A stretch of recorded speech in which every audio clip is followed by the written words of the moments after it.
Alright, there we go. Everything's set up.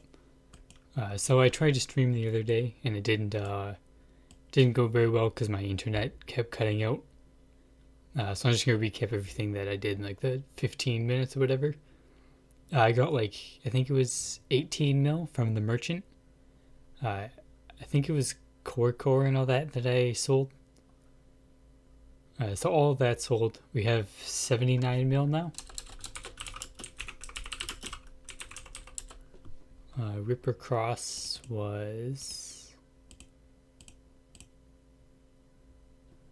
well, it's 110 mil now. It was at like 85, 90 mil. So I was super close. I guess I'm a little bit further away again. Except I bought a Ripper Cross on my other account so I could hold it. So that if somebody bought out the plus nines, I can still advance with my gears while and don't have to like wait 2 days to stream again and buy the plus nine. So I have that. I guess I'll set it like 100 mil or whatever's below market price. So I can buy it from myself when I get enough Zenny, basically. Just so it doesn't delay me. And then the build change. Since Rolling Cutter for sure won't be able to do Monster Hunter 2 very well, it can't do some areas like biolabs and that because it doesn't do enough DPS. So we're gonna go for or Cross Ripper Slasher build for the end game. And with that, we're gonna get like a Freoni pet, so we have the extra hit and perfect hit, so it can help us a lot against agi up bosses and that. So we'll be going a Ripper Cross for sure. I'll be changing some of the gears, like I'll need to get Drain Life Expert Archer Strength 3 instead. And then this side, I'll get the Drain Soul Expert Archer Dex 3. And then I'll continue with the Overpower Vital on the boots. In the future, though, when I like have enough Zenny, I'm gonna buy the Insignia combo with the King Schmidt's Insignia and Temporal boots, because that will be slightly stronger. But that'll cost Zenny, so I'll just do this as a simple solution for now. Yeah, I'll probably get a pencil as well.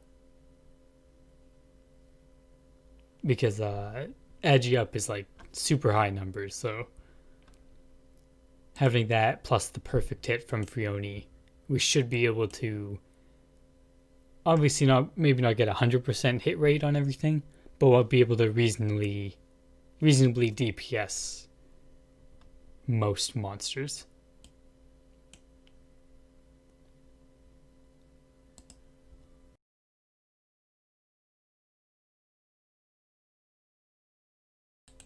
And that also means eventually we'll move out of the illusion gear because we'll want a Thaw with expert archers or fallen angel wing. And then armor, I think I still stick with this because you need aftercast delay. This would be 15, 25, plus a magic mushroom is 35. I think that works out. Since there isn't any other poison we really want for CRS. Yeah, so I think that's everything that I went over in the last 20-minute stream. I also did one Morse cave run offline yesterday because I wanted to make sure I could grab the 10 Endeavor tokens today and not miss it. So I'll do Morse cave today for sure. We'll get Endeavor tokens. We're currently at 4. That will give us 10 and enough to resupply on our potions here.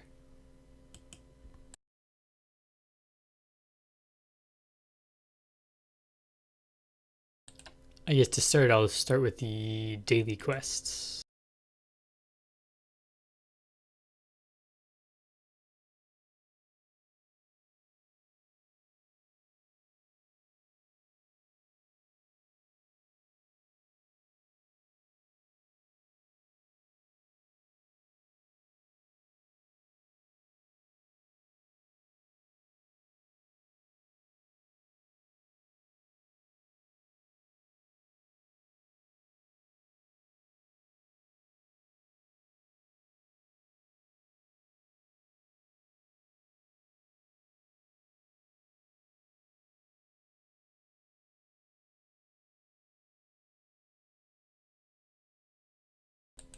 I don't remember what potion I had in this slot.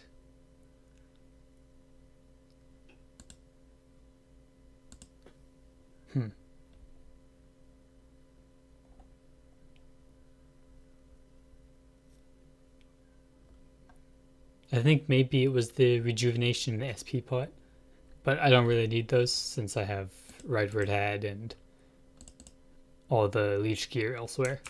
So I'll just ignore those for now.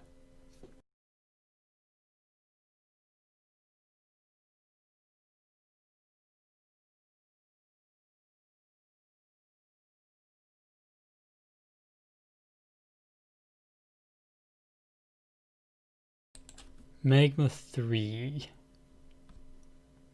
I wonder if I can do that. The one monster has reflect, so I might die to it.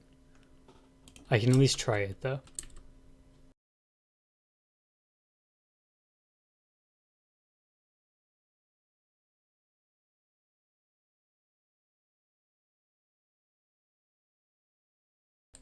That's pretty expensive.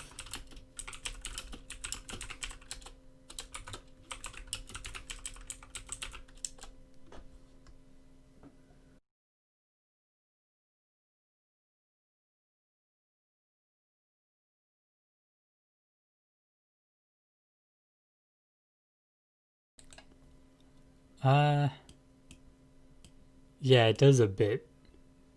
Because like if you lag when you like if you backslide and you lag and you have like a small delay before you actually move, then like I mean most skills or classes and builds in that will be less effective if you lag. The only ones that don't are like simple farming ones like Arrow Storm or anything that doesn't really rely on cast delay. Anything non-spam.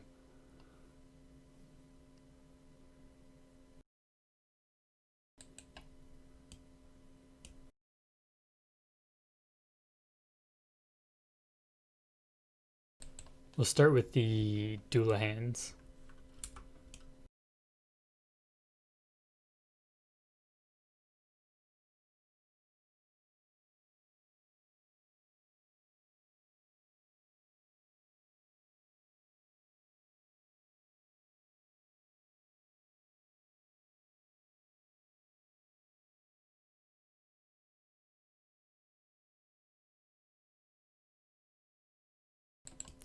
I got lost and walked upwards.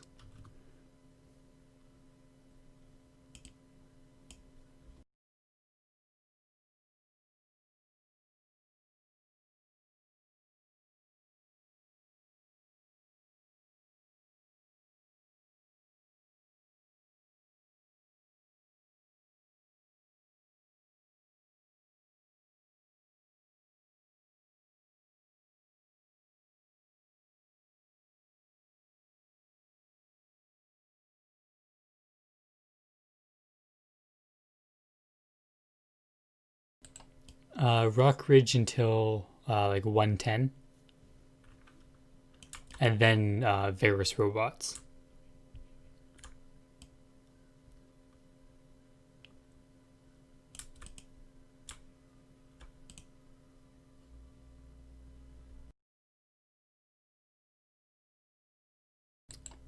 I forgot to buy fly wings.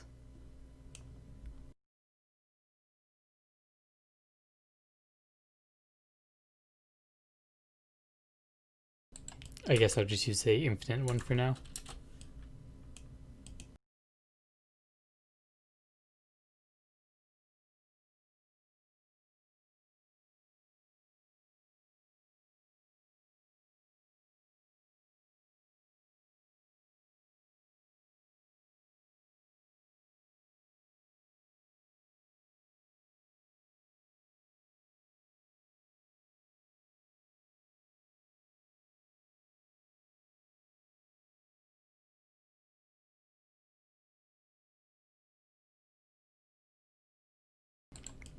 I keep forgetting to change the auto loot and the fast refresh to always be on when I log in.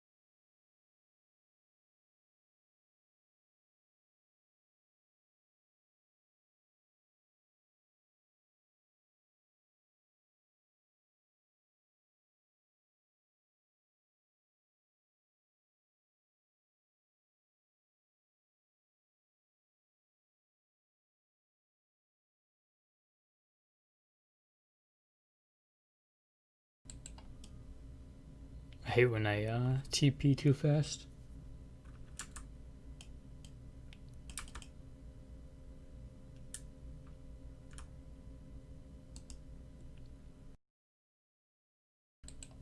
Yeah, Follow Glass Time and Edit Biolabs are both.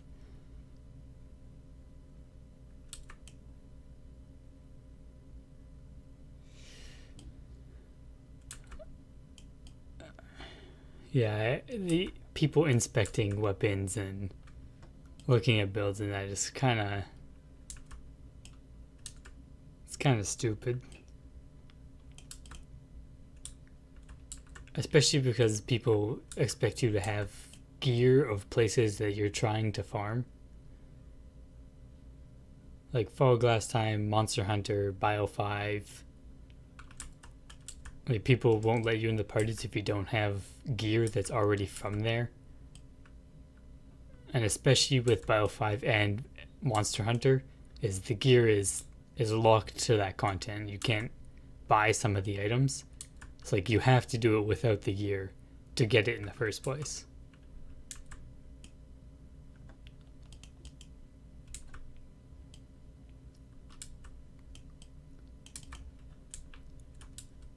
And everyone expects people to be like, the top DPS. Like if you don't do 10 million damage a second, they'll just kick you out of the party. Which I mean is something that's kind of brought up with the developer blog for Monster Hunter that got posted earlier today, where like the average player's DPS is like barely 2 mil.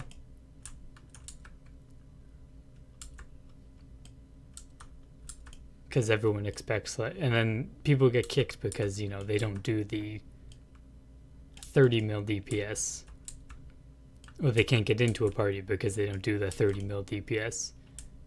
When 30 mil DPS isn't even needed to do it. Like the 30 mil lets you do it in, the 2 minutes.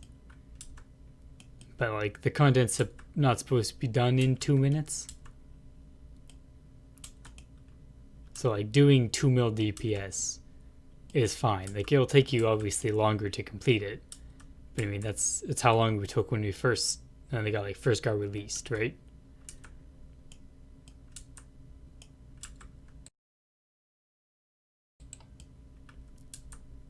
It's just like finding the people that won't judge everyone else for not being complete endgame gear. Though I think that also scares away some people from doing Monster Hunter. So it makes it harder for the lesser gear people to find parties to be able to get the gear. Which is why people are always complaining they can't get into parties. Is because like the only options are to party with the super gear people. Because the lower gear people don't want to party with other lower gear people. Or they don't want to go to Monster Hunter because they just get shooed away anyways.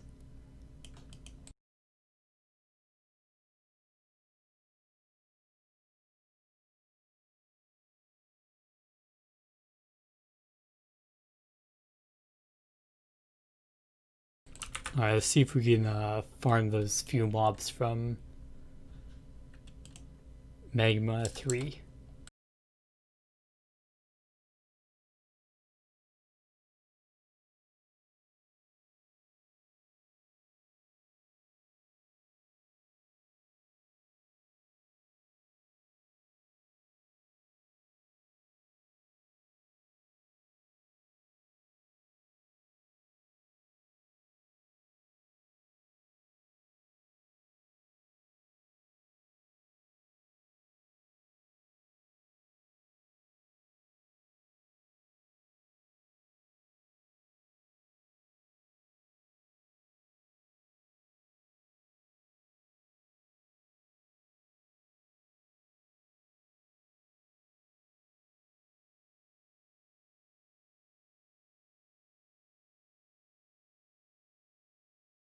Alright, I think it's doable.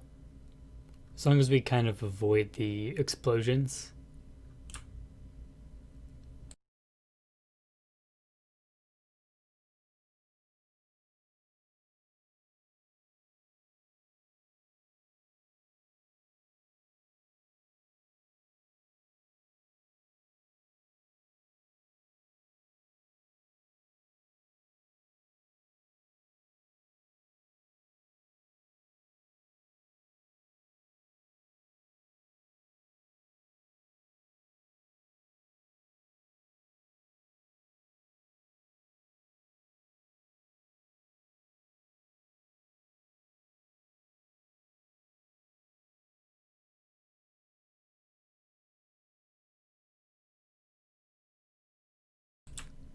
I feel like it's going to be a bit hard to get 45 Nightmare Terrors since we have to dodge around the explosion.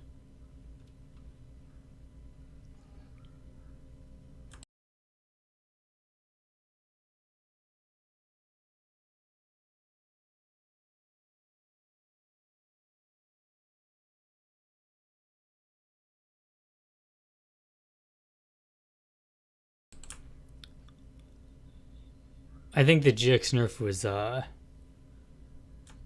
honestly was pretty expected to happen. Like this one specifically, because it's more of like reverting the skill to how it actually should be. Because it should have changed when the skill got reworked and not stayed as it's not stayed how it was. Like they should have changed it and then remove something or nerf something from there if it was still too strong with a huge cooldown.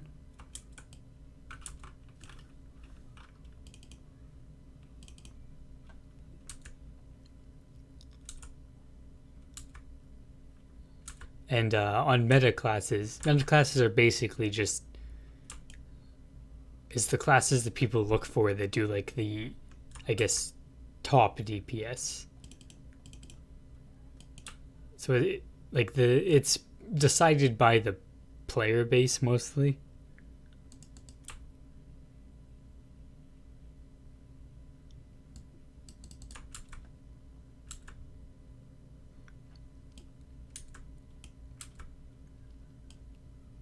Because I mean, you can take anything and do, well, okay, not anything, but you can take most of the classes DPS wise and get similar results.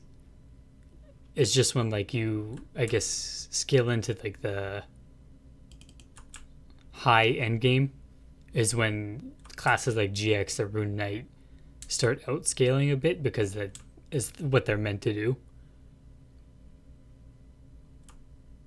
Oh, that was painful.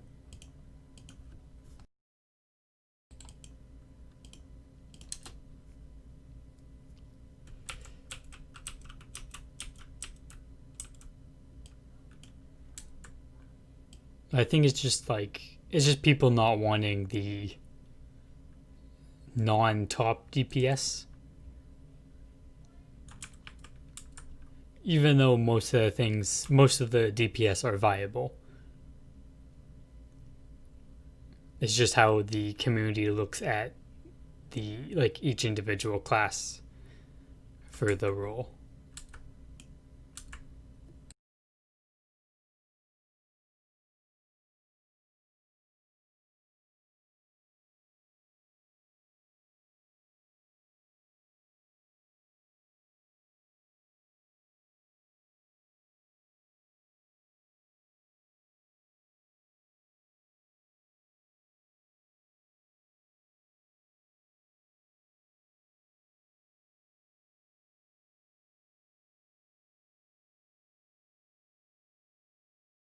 There's so many explosions. Really inconvenient to farm here. Because sometimes you, oh god, you get a one shot, that's what happens.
It broke my armor.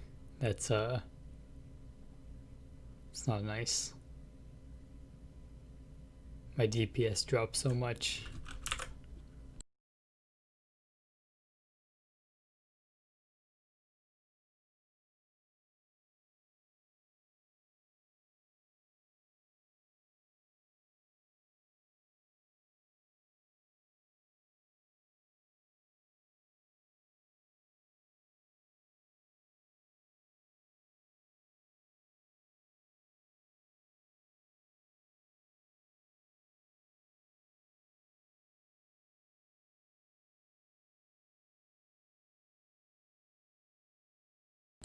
Yeah, there were a bunch of people that are bitter about GXs. I mean, most of it's just they don't like that GX can do 10 billion different things and kill everything efficiently. But I mean, it's the class's identity, right? I mean, you can't really change GX to not be GX. Because if you make it not efficient at killing things, the class is just a weaker version of Rune Knight that does less.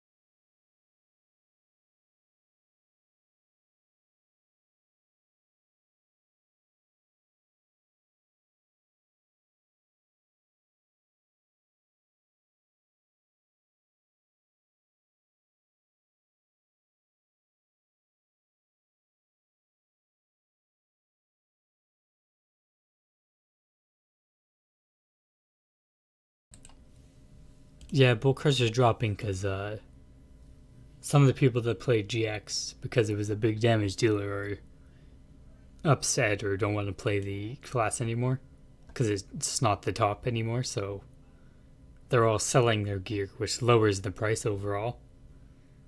So I mean, it's better if you're building a GX because things are getting cheaper. It's just the people that I guess seek the super high DPS class, and since it's not in Monster Hunter, it's not the best class at doing the top DPS anymore. So now people are getting rid of it and going to the other classes that do it.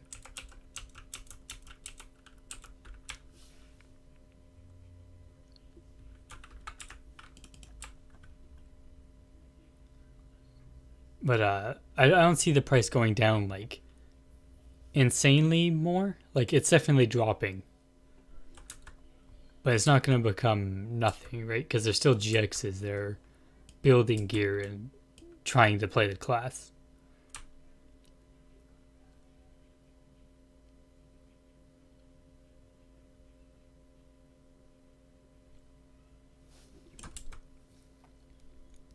I'm gonna work on a video soon about like what weapon, like the weapons for each build.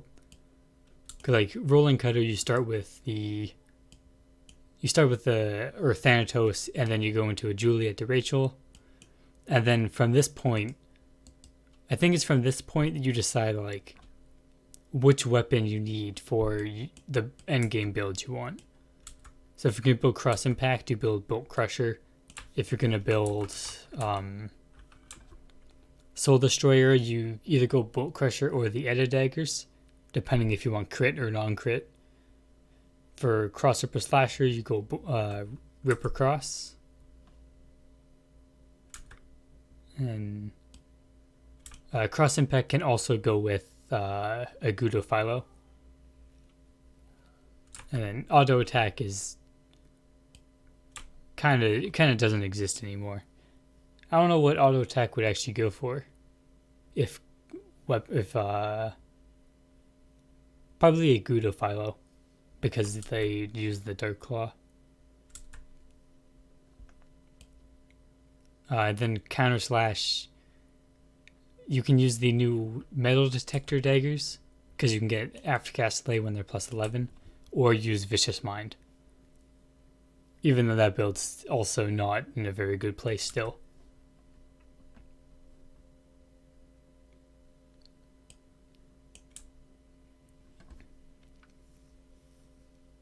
I mean, the first skill rework was kind of like, it attracted all the people that just want to play the strongest class. So they all flooded in and raised the market of GX items.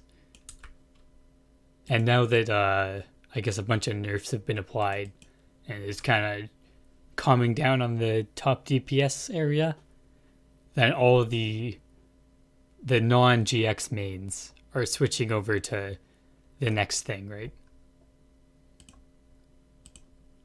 Which I guess you got like meta chasers, because they're just going for the next strongest thing, which I think is semi-flawed logic. Because if you keep going for the next best thing after your thing is nerfed, what are the chances that next thing you're going to is also going to get nerfed if suddenly everybody's building that build and it becomes really strong, right?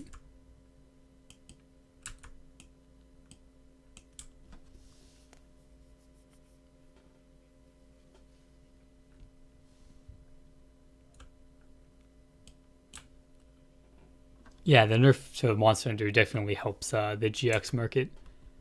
Honestly, anytime there's a nerf to the class, anyone who's like a main that just continues to play the same class regardless of the state, like if there's a nerf to the class, it's a upside, I get, or it's like an upside and a downside.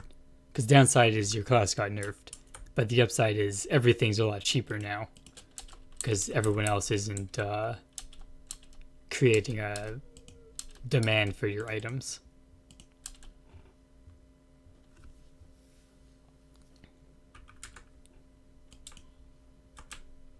Ooh, Magma 3. Exciting times. Oh wow, I got a Mantu. Oh, actually I used this once before because I needed hit. I made a +9 because, 20 hit is a decent amount.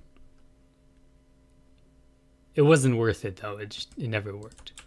I used humanoid chimera cards instead because they give 15 hit on an accessory slot.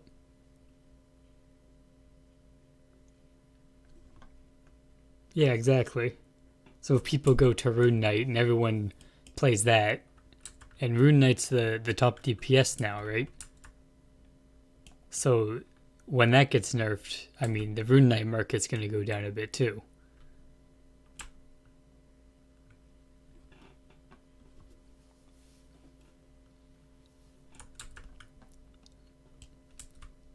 It's the exact reason I don't like choose what I play in video games net based off of like what is the best deck or what is the best gear or like best build, right? Because everyone uses the best thing and then it gets nerfed because it's too strong and everybody's using it. So it's better just to build what you enjoy.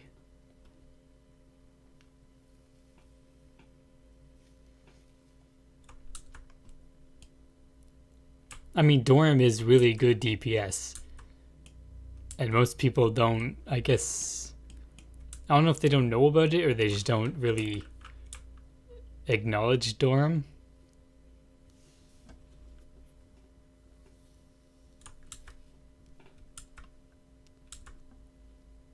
Yeah, stat charts, where was Dorm on that list?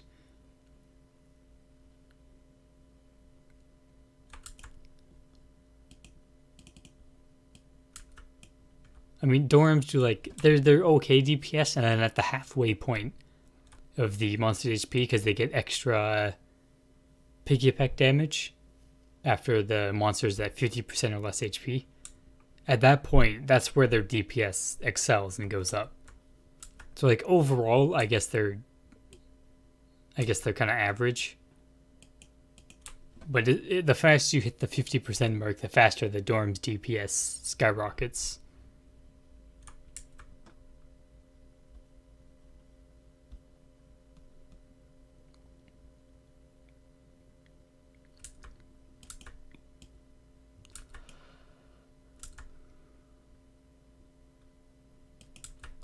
Man, there's so many explosions. I could buy the Golden X potion that reduces all reflect damage dealt to you.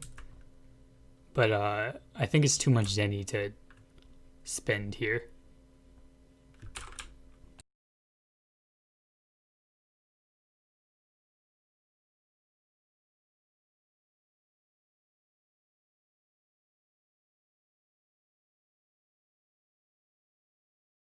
Yeah, 250k for 30 seconds. That's a bit too much to farm Magma dungeon.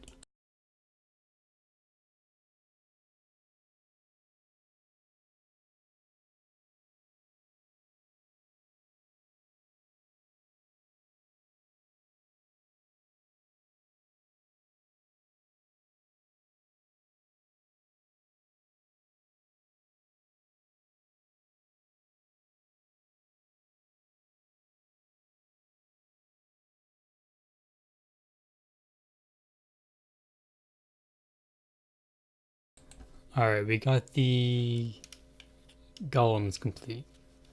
I gotta check how many terrors we need.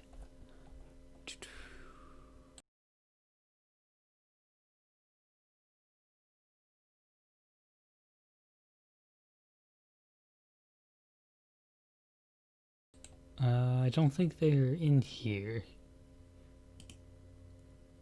Also, this is alien. I don't know why. I guess I'll have to come back and kill one to see how many I need.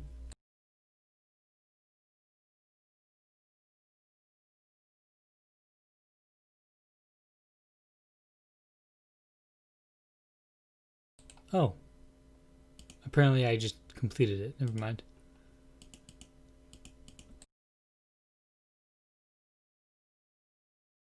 That was easy.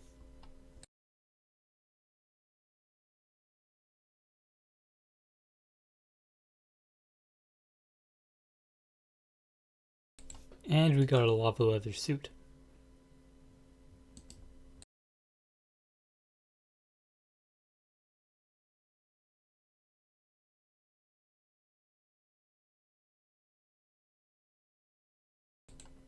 So next up is instances. Here, I think it's only the... No, not almost. This one. The Morse cave that we're doing for weeklies. I don't need Sarah memory food still. I still have quite a bit of it.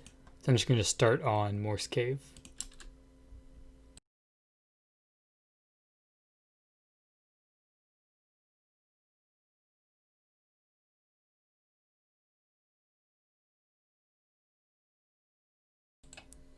Let me make sure I have fire and holy converters. Alright, I'm good. Oh, and yeah, poison bottles.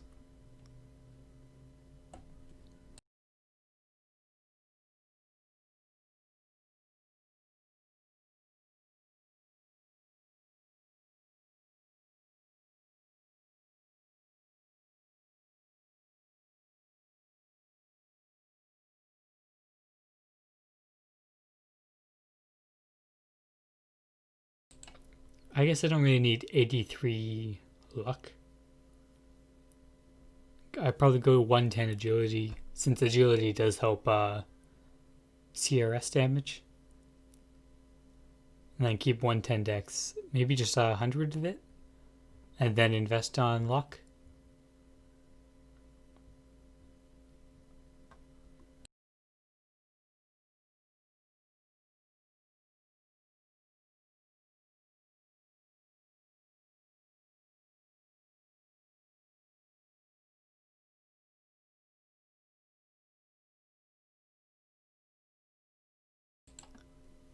So after I get the Ripper Cross, do I work on cards first, or do I start working on... I think I need to work on making new boosters for CRS. And then work on +7 legs, because it gives range damage at +7.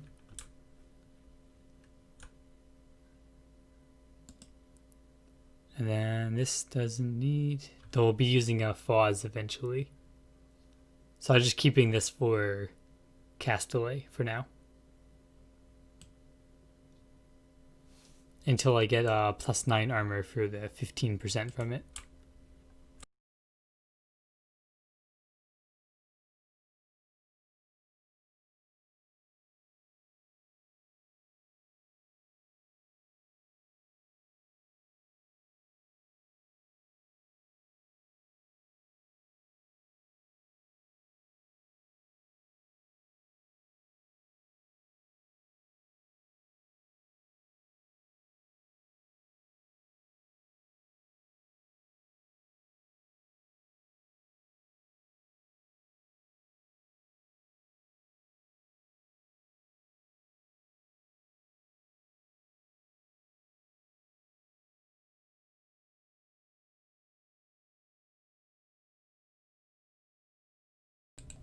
In the future when we get the... I'm not sure if we're going to get the new third job changes before or at the same time as the fourth classes. I feel like we could get the third job changes far before them. So like the third job changes, the rolling cutter spin counter will last 5 seconds longer. And I can't remember, something about CRS got increased besides the spin counter, I think. Maybe it was just the spin counter lasts longer. Things like counter slash are getting counter slash getting his knockback taken off, so it'll be useful against normal mobs.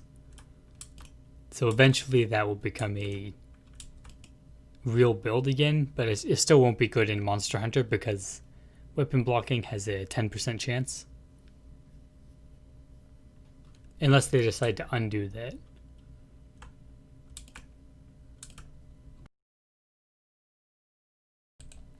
And in the future, with the update, Soul Destroyer, Soul Destroyer and Cross Impact lose... Basically, critical damage will only do, like, apply half of it. So a pedal card adding 24% will only add 12% instead. So all the crit amounts are cut in half. But Cross Impact gets its skill damage raised higher, and its cooldown cut to 0.35 seconds. So you actually... Cross Impact will do more DPS when that crit nerf happens. Soul Destroyer... I can't remember if it also got the damage multiplier increased.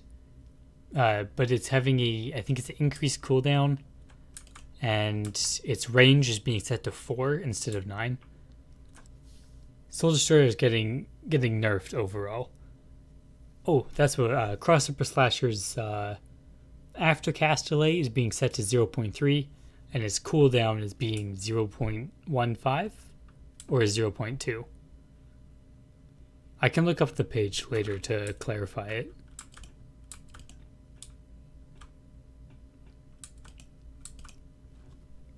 Oh yeah, Wind Cutter also I think is... I can't remember if it's nerfed or buffed with that change as well. There's changes for I think all of the classes. Like it's a big change.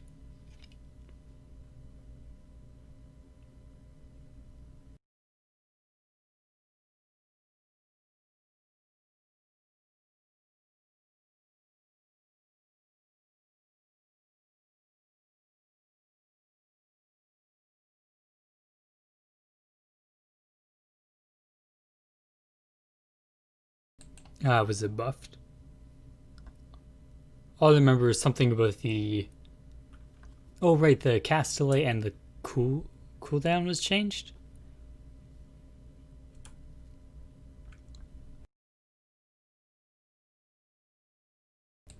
It's kind of interesting how like some things are good here, but they suck on KRO. Considering KRO has more gears than us for some of these builds. Like, do these builds suck on KRO, or are they just worse than the other options? Because of the cash shop gears and stuff they have access to. Because they also have like enchantment stones in their shadow gears still. I think they have almighty shadow gears and all that. All the stronger shadow gears that we still don't have. So it must just be that Windcutter is worse than the other builds and not that it inherently sucks itself.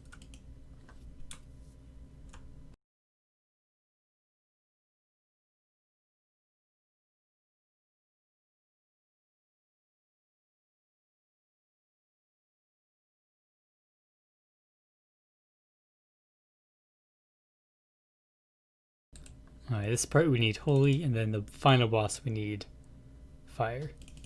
I'm going to use Speed of Light as well.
Easy 10 Endeavor tokens.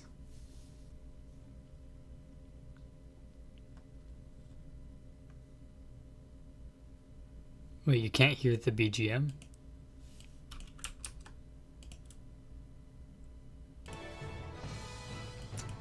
Turns out I had the audio off this entire time.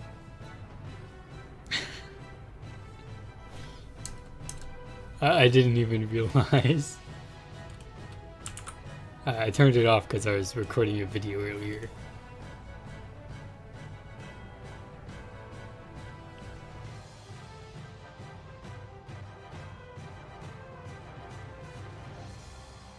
At least I didn't have my mic off this entire time.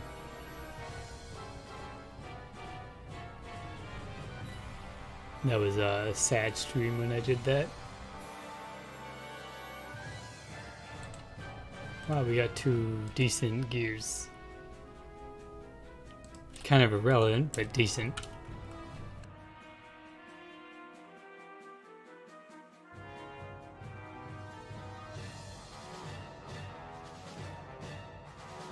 Alright, let's go restock on weekly potions. 50.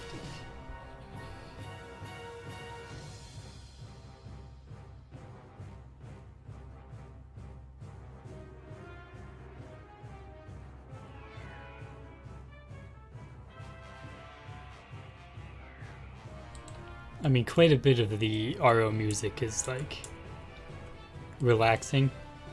It's just the odd song is like a epic kind of final battle thing.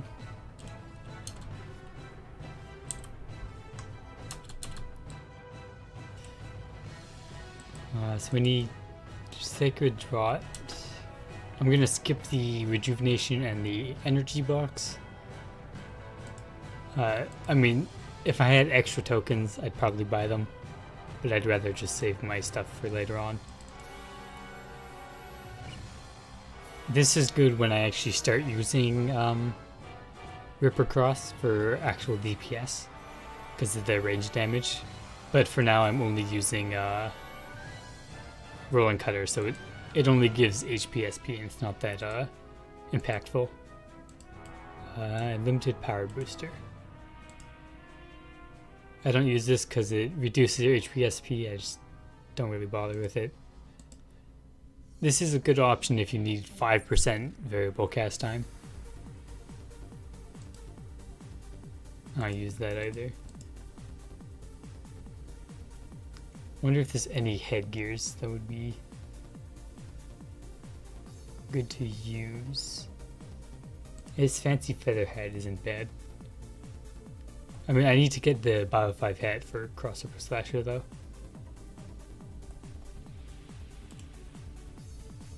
So I'll just stick with the Ride Word I think for now. I'll get some more boxes.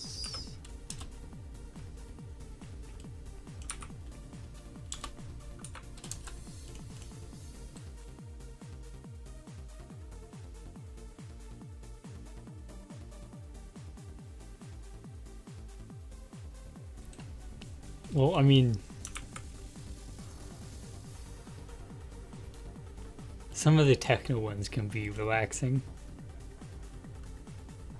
I mean, the grand and horror ones definitely are not, but there's some.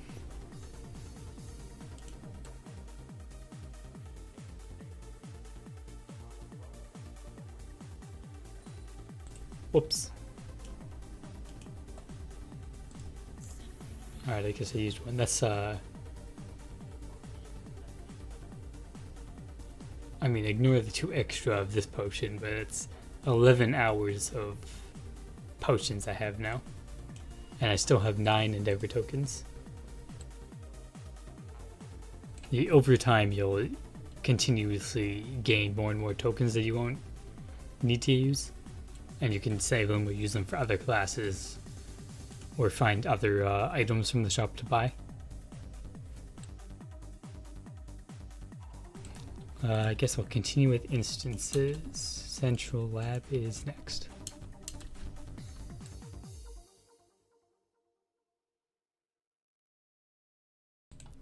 Yeah, I guess RO soundtracks are kind of jumpy. When you go from like a epic and then you go into some super calm one.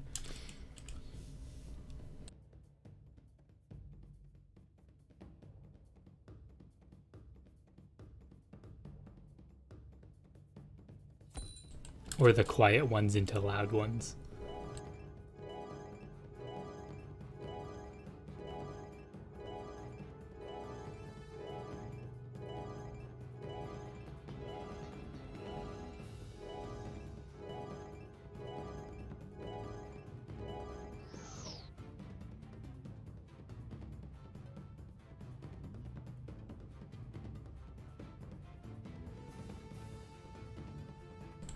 I forgot to check Blue Rose eye patch for a while now.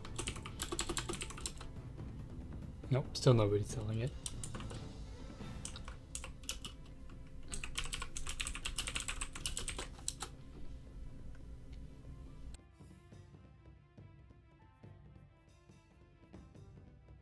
Damn, +7s are 21 mil. It's dropped a lot.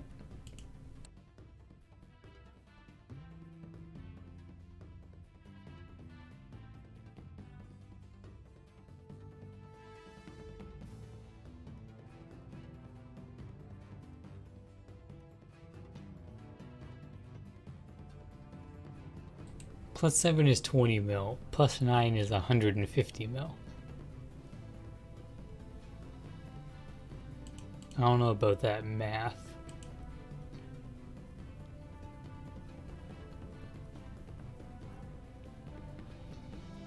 There should be roughly a 16% chance to go from 7 to 9. So I guess that's like 1 in 6-ish. Yeah, I think it's a little bit high. Like this is a good price, except it has garbage enchanted on it. I think like 130 mil is an appropriate price for this. Wow, look at these people. He's quitting, but he's selling 3 different armors. Who even builds 3 different armors?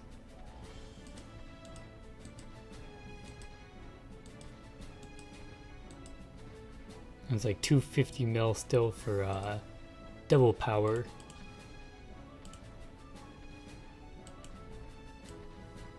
Alright, so I guess it's like a 120, 130 mil before I can make a plus 9 armor.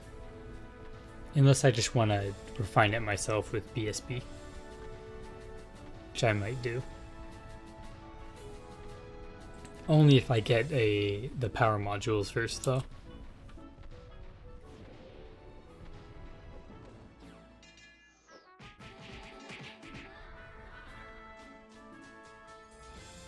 I still have fire element on.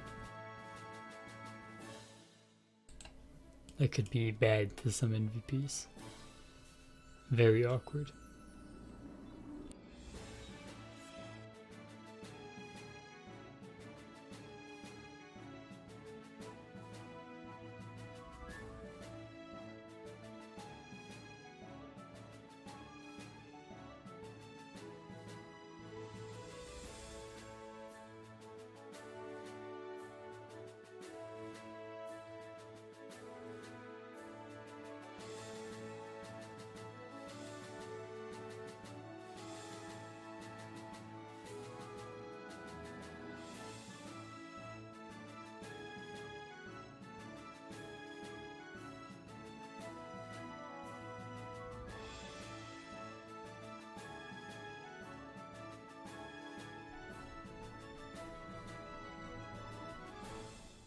Well, you know what I can do while I wait for the next one is Google the fourth job third skill changes.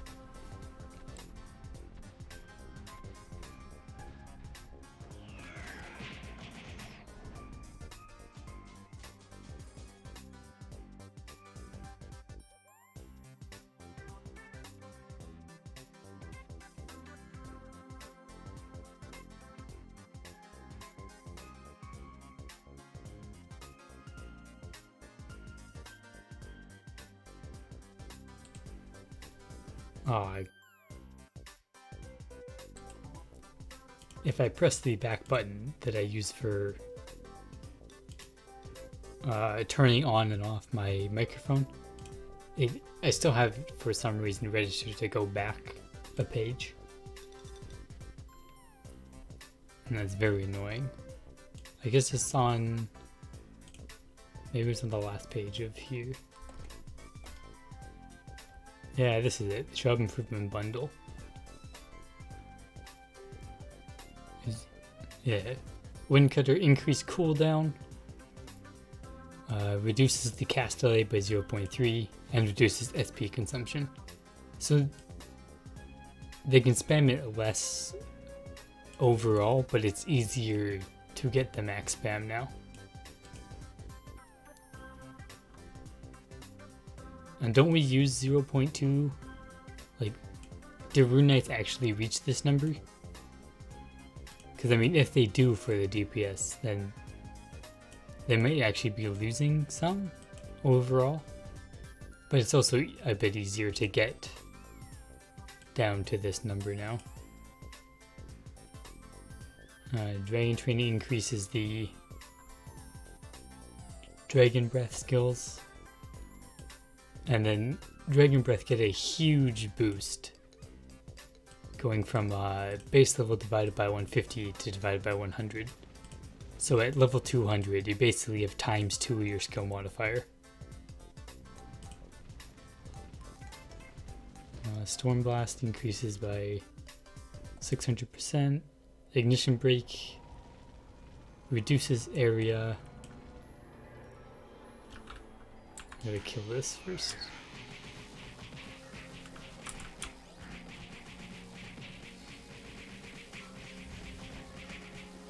I don't have any dark converters.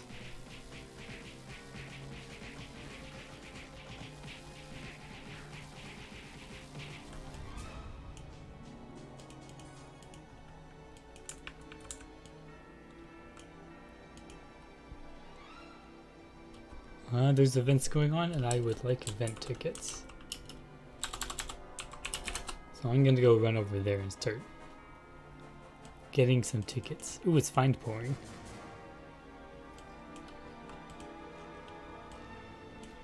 I like this event. I'm pretty decent at it. So Ignition Break also gets a buff because they don't need double crit rate anymore. They need the normal crit rate. And the damage increases by a pretty small amount. Royal Guard shield spell. I think this is also a pretty big change because the Royal Guard shield people use to gain shield spell level 2, the one that gives, I think it gives attack, and people, yeah, I think it's level 2 right now, and you can use it to get attack bonus. When this becomes the new effects, I guess you can use the shield to regain SP now. But I think this is a better skill overall because it's easier to understand. Because the current shield spell is terrible to understand because there's like 3 effects for each level. It gets really confusing. It was really hard to write it on the wiki page.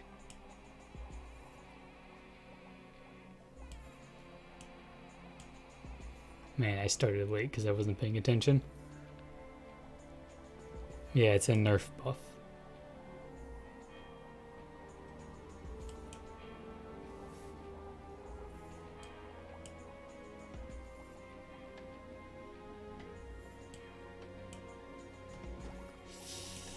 I'm too slow.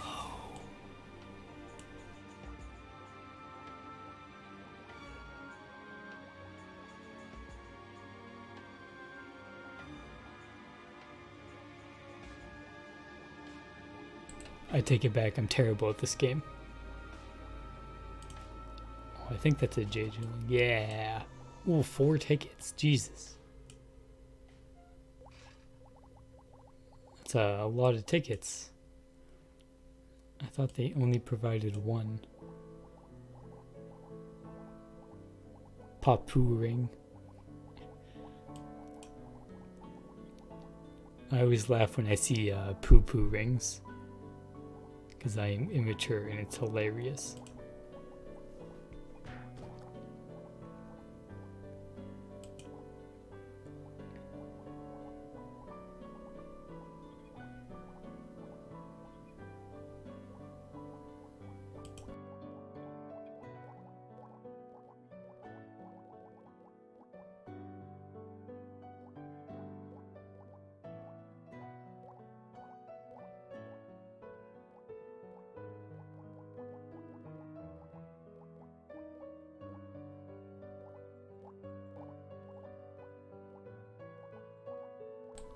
Dzorp. This event's hilarious. Yeah, see, this is one of those calming songs. And the next song will be an epic boss fight song.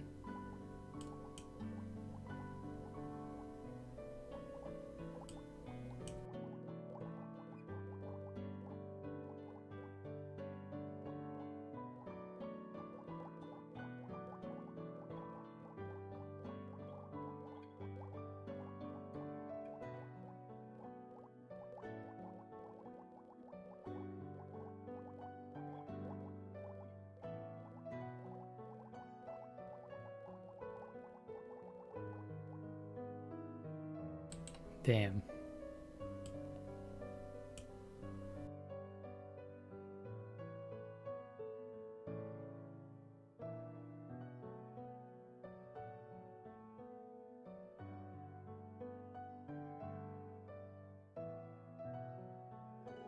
Oh, and then 6th drop, they can get a Hell Jungle.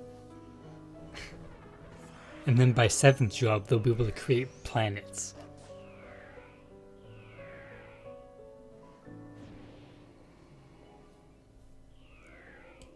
By the time we hit 7th job, all classes will become gods. They can do basically anything.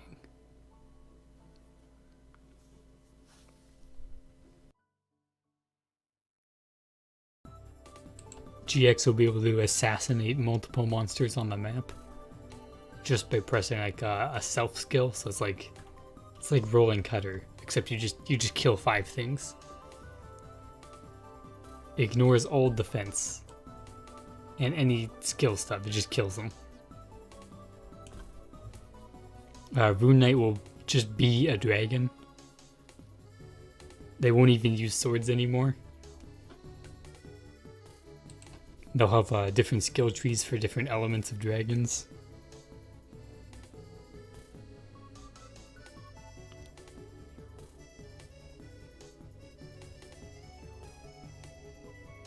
I don't know what the Sonic Time does. Not like I know what Zelda is, but I'm not really into it.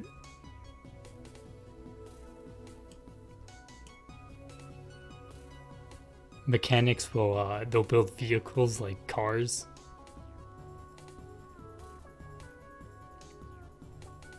Actually no, mechanics will just become robots or cyborgs. They'll just replace themselves with robotics.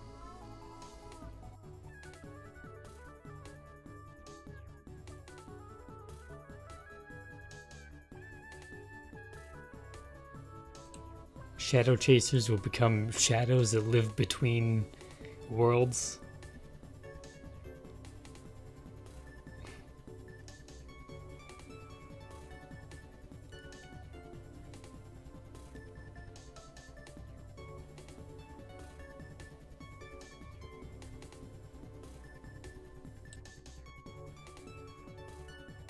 Rangers will get things like Arrow Tsunami and Arrow Hurricane.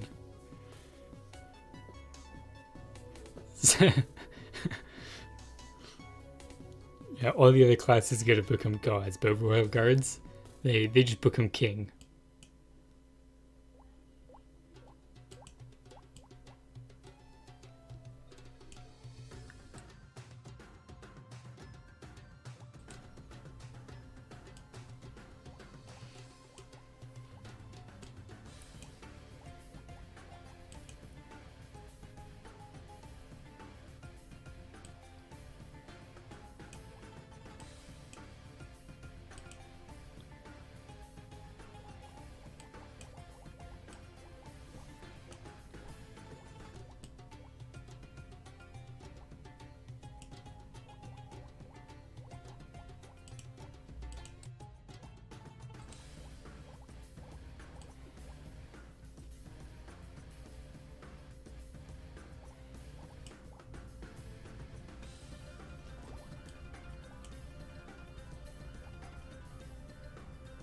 I think he just punched one that was right in front of me, but I thought it was the wrong name.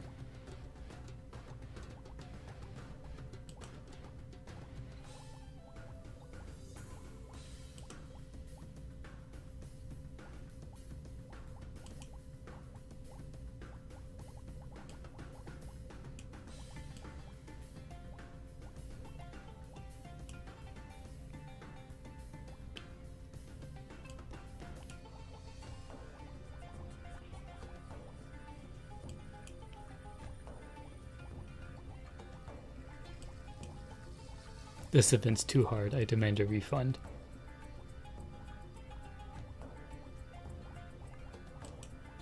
All I wanted was a few event tickets. And all I can find is Papua wrongs.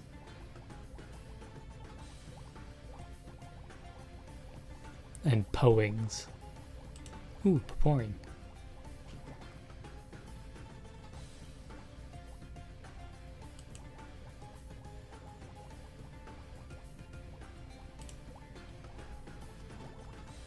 We got 2.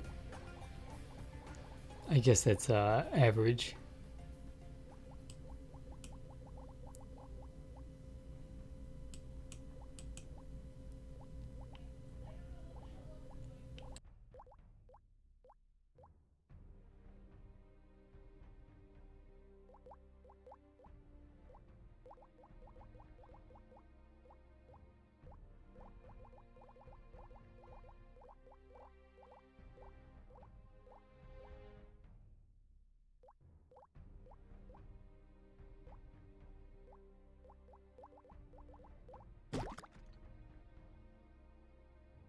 Damn, only 2 again.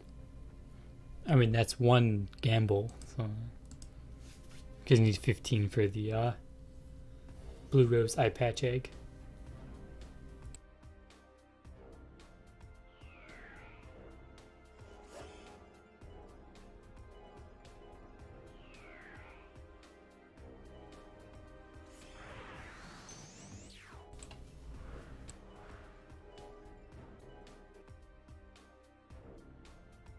Ooh, a good game of right side wins. I guess I can go back to this for now. Banding, changes skill effect, can only be used when in a party. Increases defense based on the amount of party members in range. Oh, so it buffs everybody in the party. It could be 12 people, so...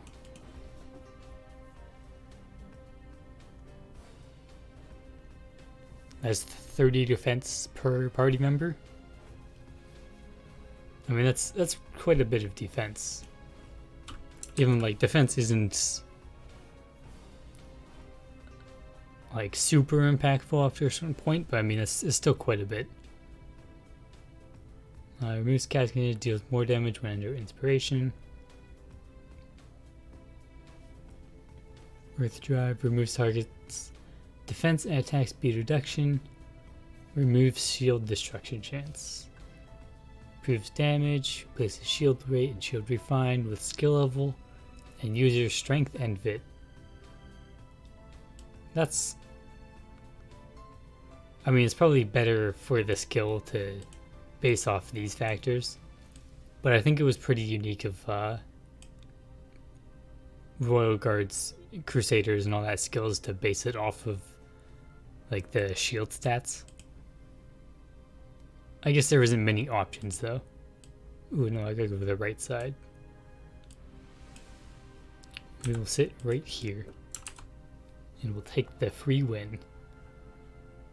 Increases damage formula. Moonslasher removes the immobilized sit effect. Instead gains Overbrand ready. And Overbrand will deal more damage. So basically it's just a combo skill now. And casts immediately, no longer requires to cast on the ground. Alright, so you just press it and it goes off instead of targeting. And it removes the knockback. Cannon Spear damaged all enemies in a straight line, dealing enemies around the target. Increases SP consumption, reduces cast range, and they get the chance to critical. At least Royal Guard is joining the party. Inspiration, increased duration. Oh look, we survived the... Oh. We didn't survive. Never mind then. Removes self-damage. Changes to can be used with banding and prestige. Moves job level in the skill formula. And changes it.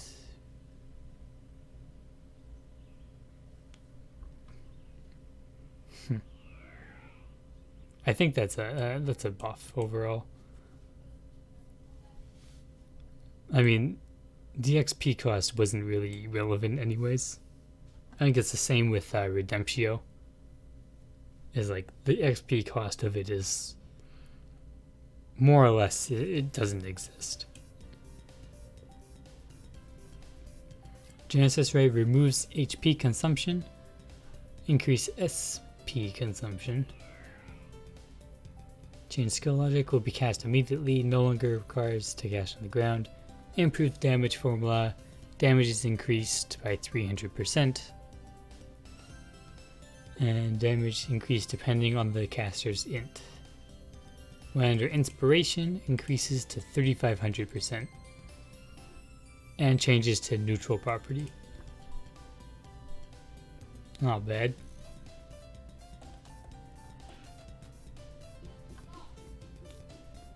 Wow, that is a lot of changes to Arm Cannon.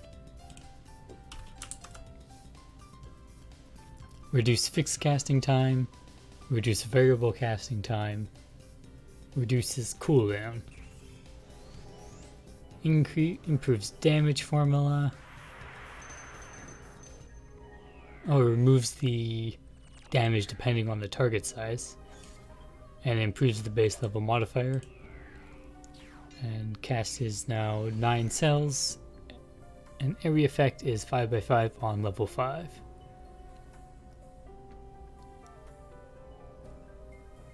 Looks like mechanics, all of their skills are just buff damage, reduce cooldowns.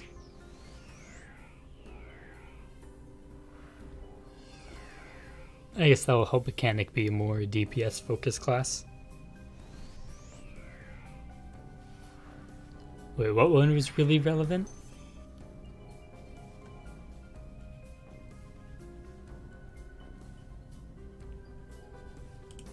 Ooh, floor is lava. The Genesis Ray or...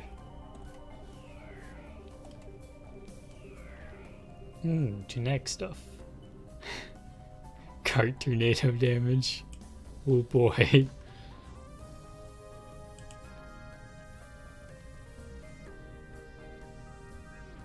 A bunch of buffs for Homunculus.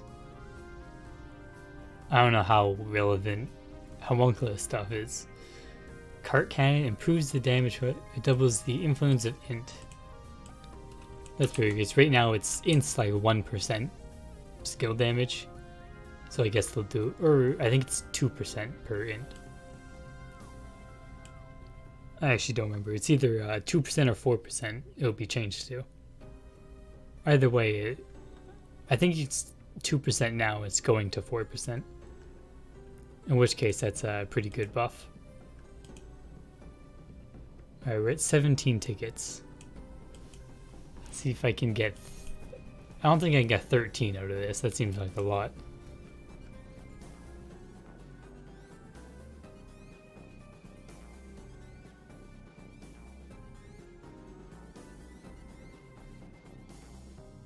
Ooh, 1 ticket.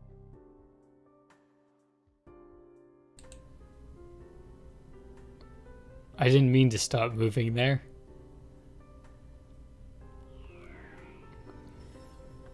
Well, I got 18 tickets total.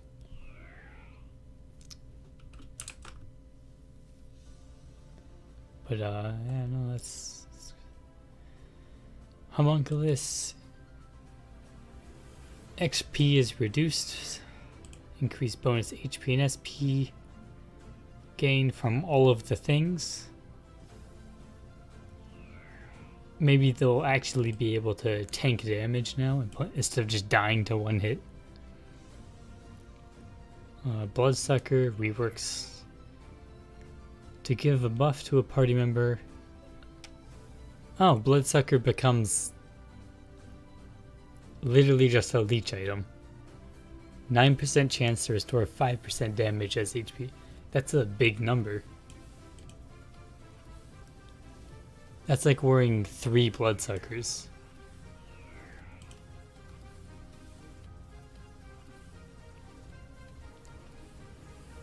That's a cool skill rework. I like that one.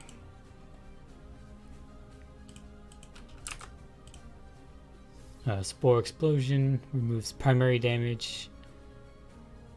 The splash damage remains though. Adds a debuff that affected target will take more damage from long range physical damage by 10%. Alright, I guess a damage buff is good for them. A bunch of homunculus things.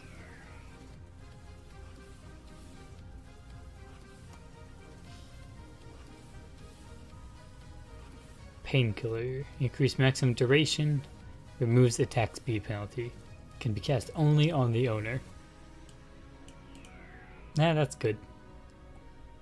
Lava Slide. Pyroclastic. Increase bonus attack damage depending on skill level by 100.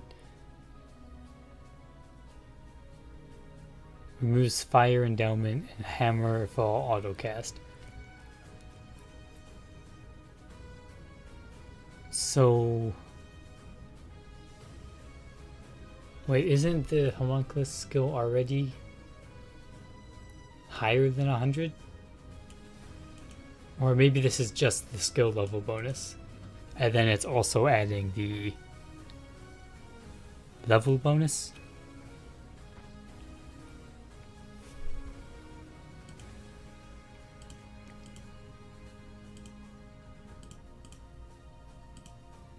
Oh boy, the event's over. I was dead the whole time anyways. A lot of these aren't very correct at the moment, but...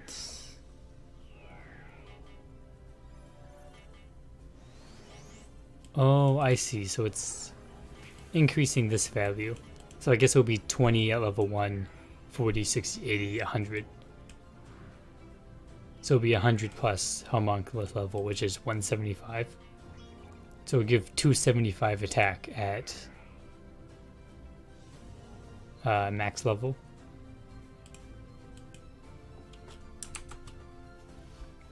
I mean, that's 50 attack increase. It's nice.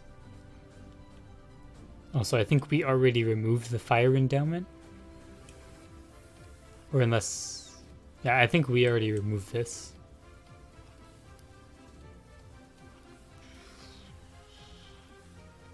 I think these are big increase. I think it was like 1500 and 2000% before. And they're getting like huge increases in ignored defense, reduce casting times. Homunculus look like they'll actually do something. Again. Opposed to being a meat shield that gives you a skill. Alright, I'm very bad at Turbo Racetrack. I've never won at it. I don't have high hopes.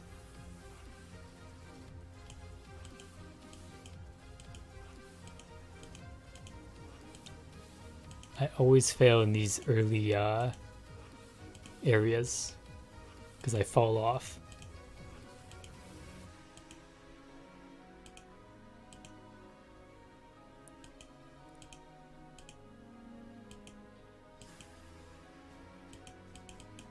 Easy.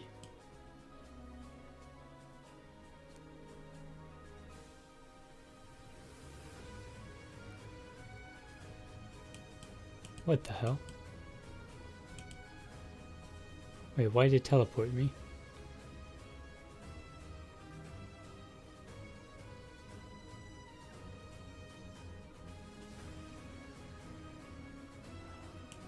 What?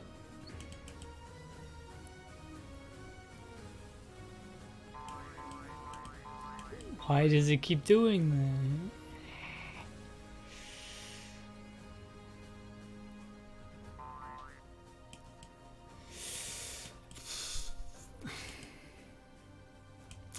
I guess this is why I don't win. There's random things happening. How do I...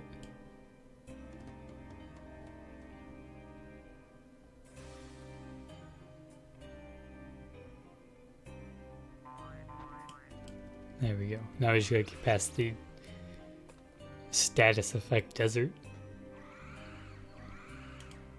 Oh, I almost made it all the way across.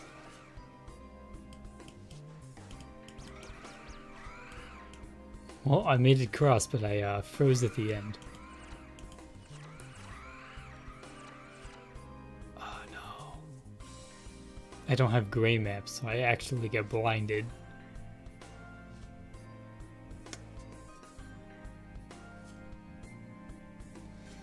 I don't think it was this way, it was...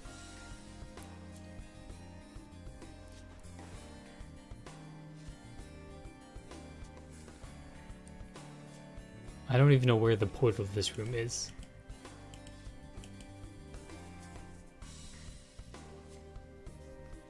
Well, there's a long trail, so I'm going to assume this is correct.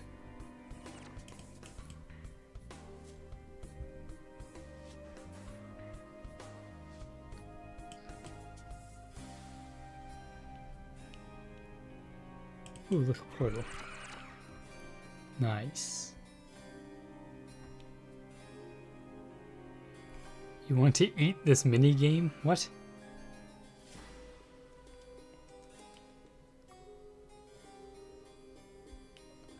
I don't understand what you just said.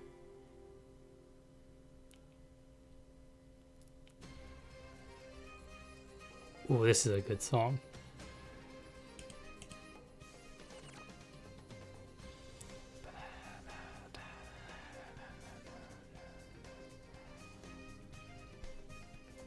Until what place gets prizes in this map?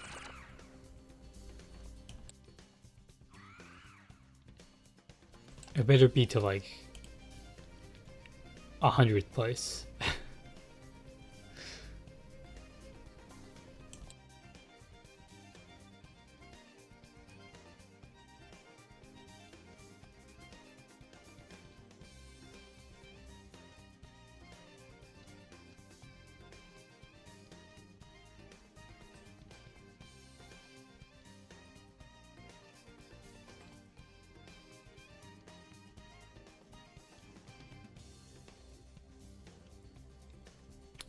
This room is easy. You just keep running and hope you don't get hit.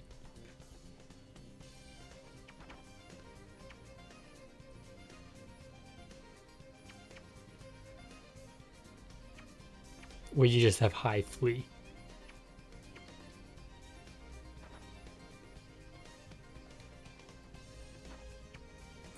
They died. Wait, no, why'd I go through there? The mage died on the course.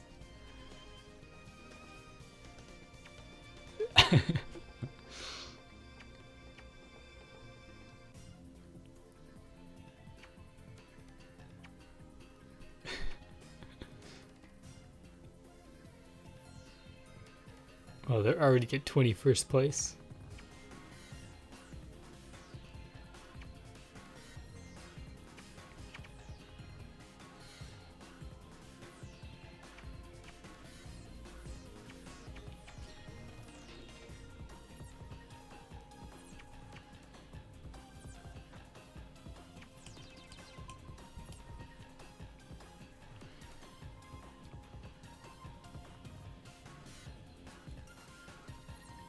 Oh god, I hope they're not following me. Oh, wait, is this just Payon Cave?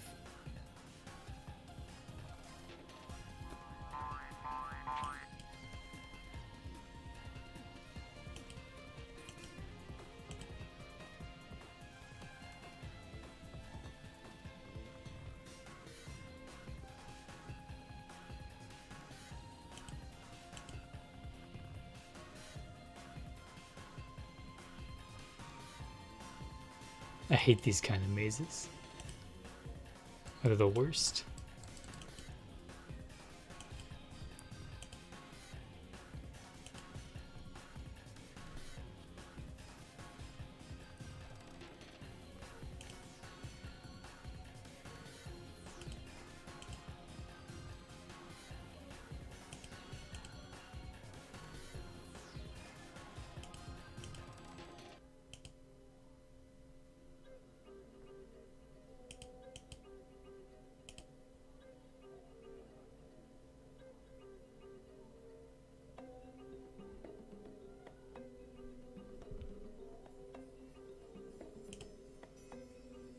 You just have to randomly click around until you, oh, it ended.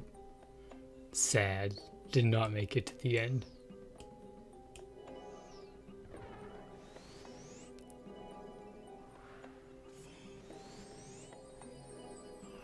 I'm 2 tickets off from 30. How much are tickets?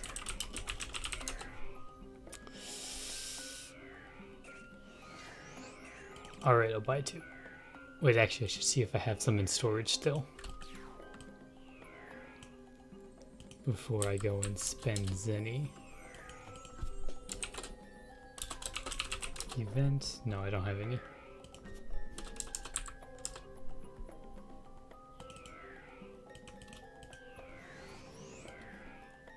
Two of those.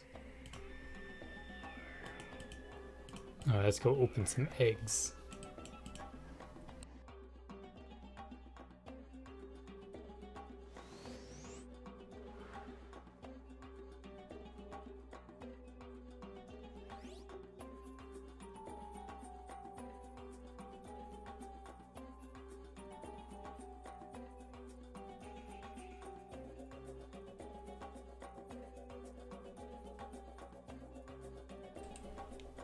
Alright. Gotta get this rare item. Nope, that's garbage. That's also garbage. Sad. Very sad.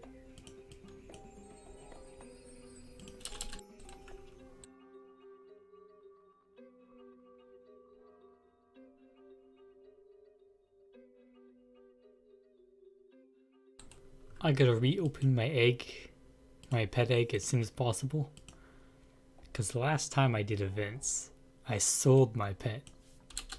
Because I was not paying attention. And that's why this is second mate and not first mate.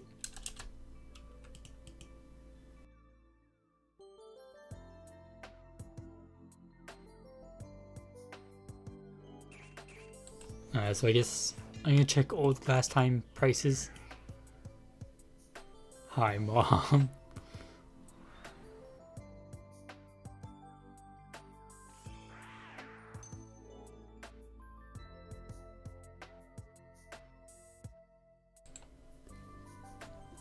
Yeah, there's quite a bit of people. I remember when I first joined, like, there was a lot of people in like the major like areas like Prontera or Eden, but like everywhere else there was, there's only a few people. But now everywhere is flooded. So the server's grown quite a bit.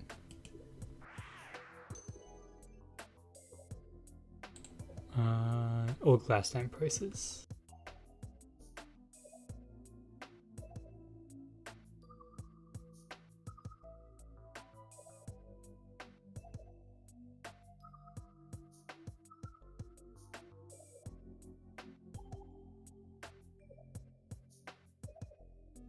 Wow, the prices are pretty not great. What other instance is there? Besides like endless tower type stuff. Can't do bio research. Already did central lab. I don't think I can do fog last time yet. I probably need to get blood-chewed pencil or Freoni pet to properly be able to kill the edgy up guys.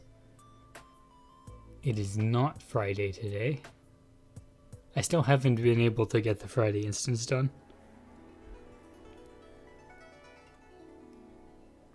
That's my Hortoy factory. Infinite space is okay. It's not really that worth it. I mean, it's more for like the cards. Because if you can get an infinite card, most of them are worth some amount as any. Especially the MVPs, obviously. Already did Morse. Old glass time is questionable. Skyfort's not really worth it for us since we don't have bubblegum. Alright, I guess I'll do Hortoy Factory. and hope we get oh right, the rip across for 85 mil isn't there anymore.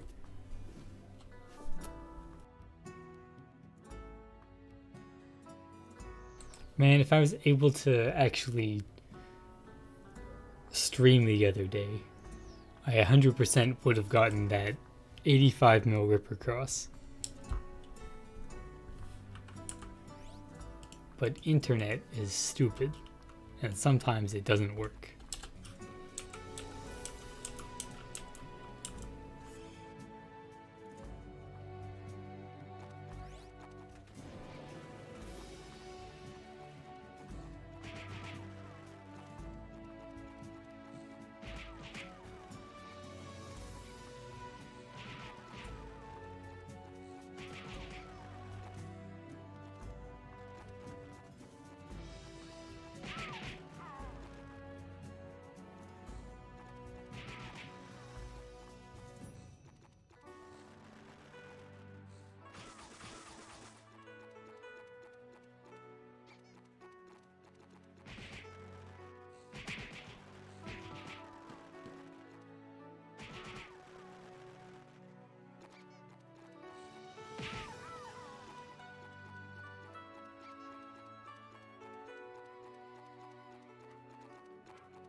I think after this, I guess all there is really that's left is farm Rudis for a bit.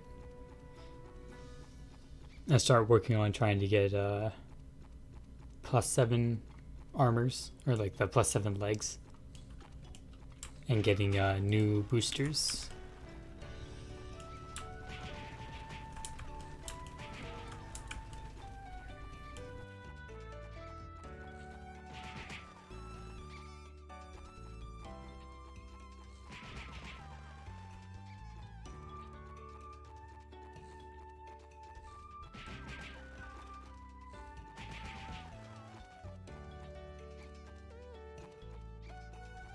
Yeah, so after getting Rip Across, I'll work on +9ing a armor and +7 a boots.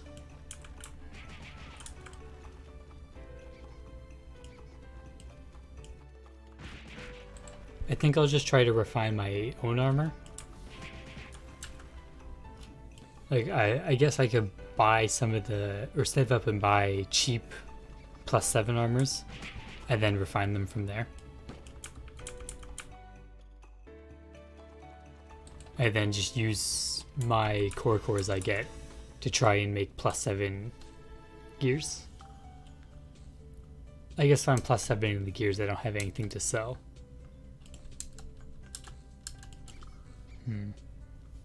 Is it better to gamble and refine to make a +7 armor, or just buy it for 20 mil? A core is like 40k. 50 of them is 2 mil. So within 10 tries, can I get a +7 armor? I think if I use Enrich Alunium from 6 to 7, I think I can get 1 or more. So I think I'll just refine them myself, opposed to just saving up and buying them.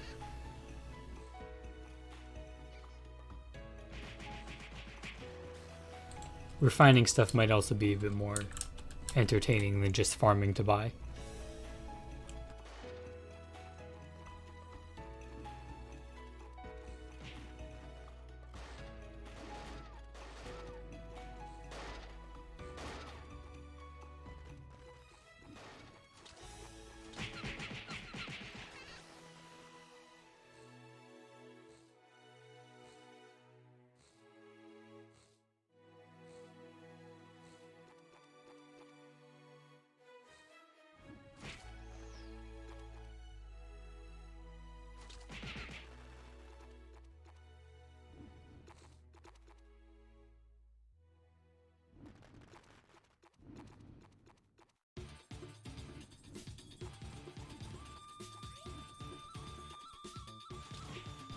Oh, I think I can reach him from over the sledge. I don't actually need to go into that area. Oh, I got 2 gold so far. That's double what I usually get lately.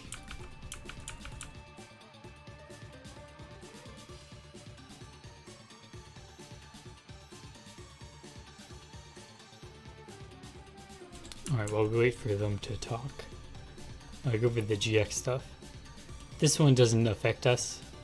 On official servers, I think it's just official servers, when you go to certain maps, it'll remove effects. So they just stop that from happening. Soul Destroyer goes from 15 or 0.15 seconds to 0.3 second cooldown. Increase SP consumption from 20 to 60. Oh, that's actually pretty big. Reduce cast range to 4 cells. It used to be 9, so it's losing like half of its range. And damage increased by 100% on level 10, which is a small increase. Rolling Cutter counter duration increases from 5 to 10 seconds. CRS is 0.3 seconds to cooldown 0.2 seconds, and after cast delay is 0.3. So we'll be able to get 5 CRS per second. And I don't think we'll even need that much after cast delay, since it's 0.3. Cross Impact gets its cooldown cut in half, and damage formula increased by 400%. Cross Impact's damage, like the burst damage, will be lower because of the critical nerf, but its DPS over time will be increased by like almost double. So it's a buff for Cross Impact. It's a nerf for Soul Destroyer, a buff for CRS. Counter Slash gets buffed by removing the knockback. Dark Claw gets, I guess, nerfed and buffed, because it lasts 20 seconds now, but it's only half effective on boss monsters. This improvement, we have no clue when it's coming. I still don't know, like it might be attached or it might not be attached to 4th jobs, because that's when it came out with the same news, but it could easily be implemented separately or beforehand. And it's Caro doesn't have it yet. It's still, they just announced it a few days ago. So like Caro has to get it first, and then our developers will start gathering the info to implement it here.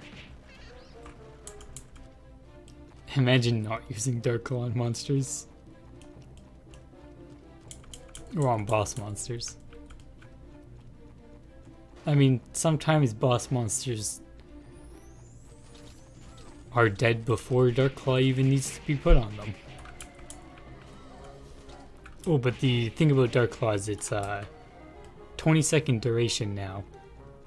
And you can get the Dark Claw cooldown reduced to 15 seconds, just based on the Shadow Gear and Agudo Philo. So you can actually have infinite Dark Claw now, which is that's pretty cool.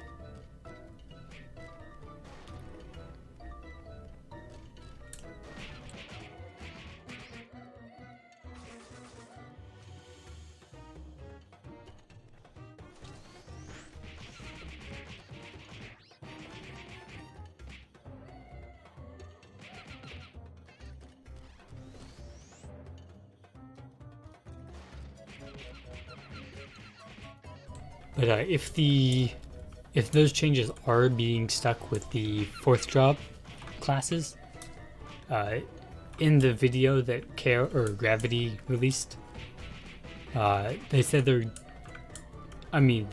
were going to try and release 4th jobs for September, or have it ready by September of this year. So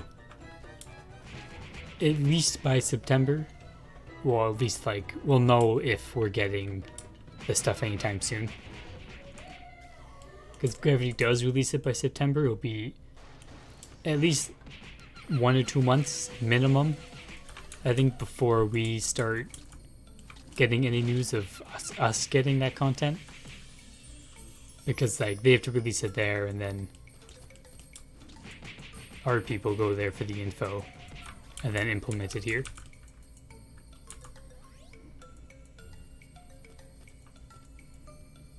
So we could have it this year, or we could have it next year. We still have a bunch of things we need that's update wise. Like we still need challenge old glass time. I think there's another illusion dungeon still we don't have. And that one had some pretty good cards that were notable for GX. Also some anti-fish cards for Nizori, I guess. Even though they really aren't needed at this point.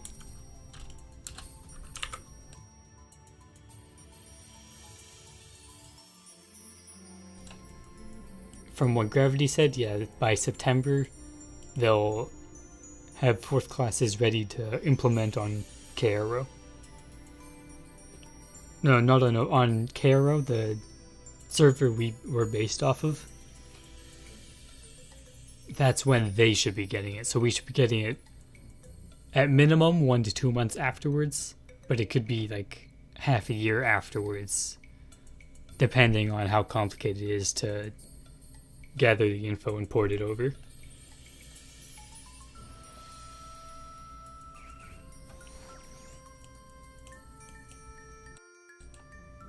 So I'd say either by the end of this year, or between like end of this year to middle of next year, I think we should get it. Assuming Gravity does release the stuff on Caro by September.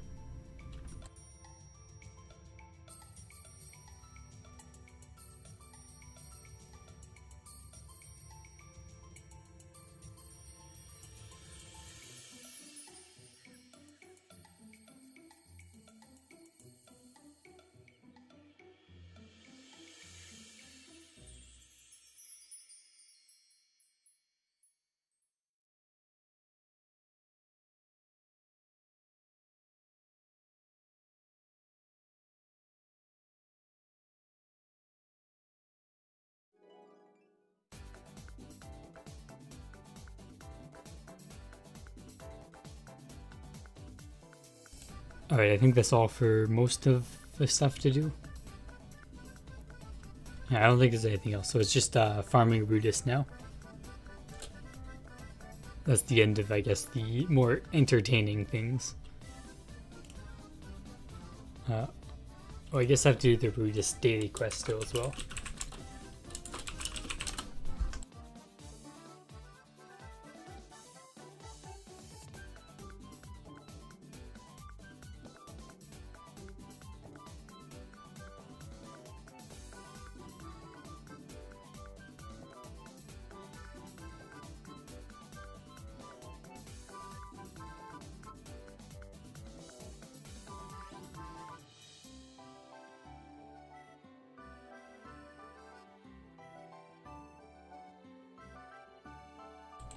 Cross Impact is still viable for Monster Hunter, but it's not the top DPS. Like, it's lost a lot of its DPS. Because now you can only do like 1 point something cross impact per second. Like 1.4, 1.35, something like that.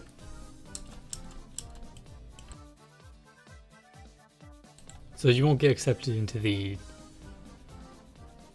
people that are doing the 30-second parties, but it's still viable as a DPS option.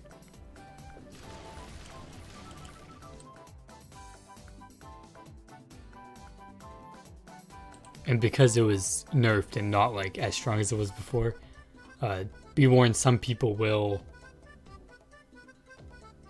they will shit on you for like playing the build, because people are like that for whatever reason. And they'll be like, oh, the build's not, you can't use it anymore, it's not good. But it's honestly fine to play. Party.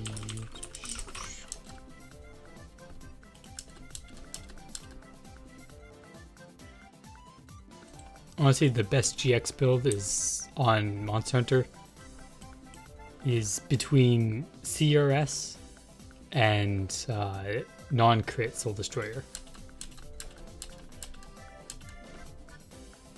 And non-crit Soul Destroyer is only really good for Monster Hunter. Like it's not really good outside of it.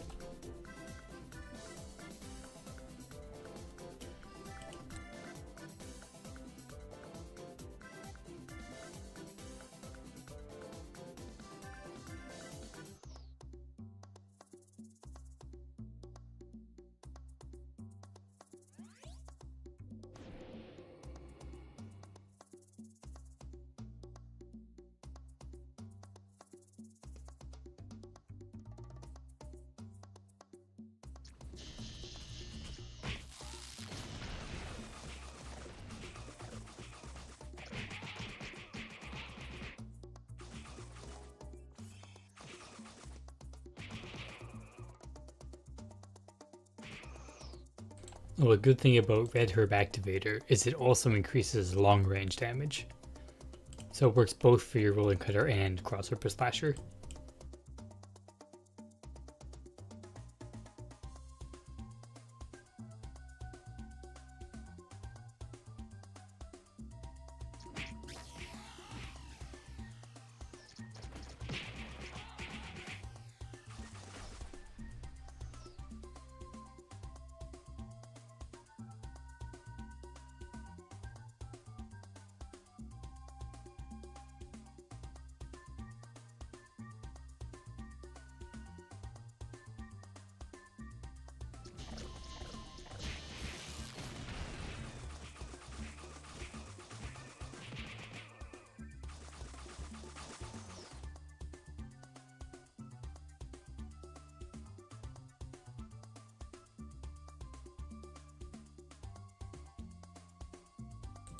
I guess they can join Fall Glass Time or Edda for parties. Actually, yeah, I might try and do that. I mean, I don't really offer much to the party, which is usually why I don't join a lot of parties. Because a lot of my stuff is geared centered towards like solo type play.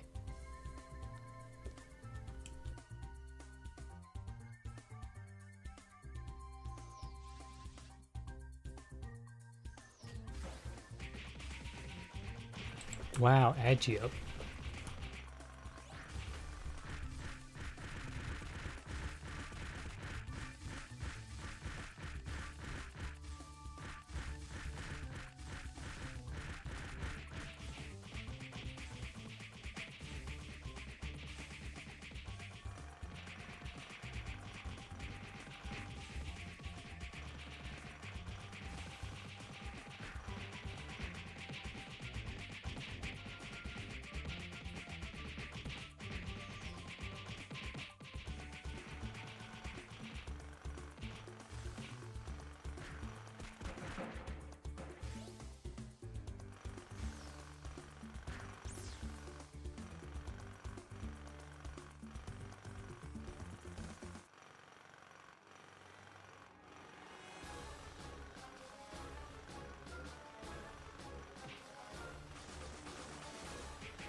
Yeah, it is a nerf to Wind Cutter overall, I think.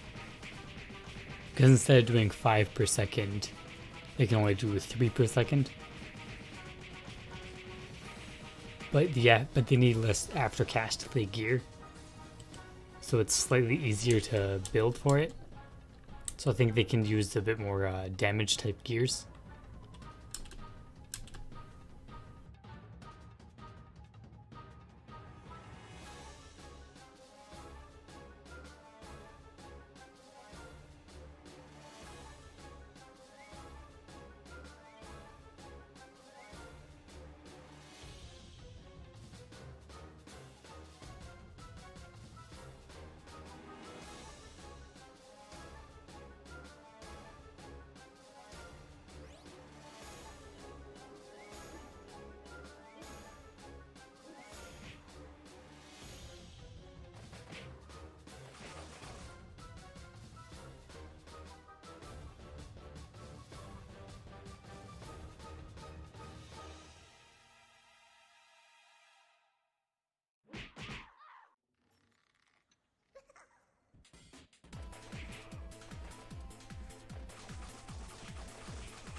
What else is there?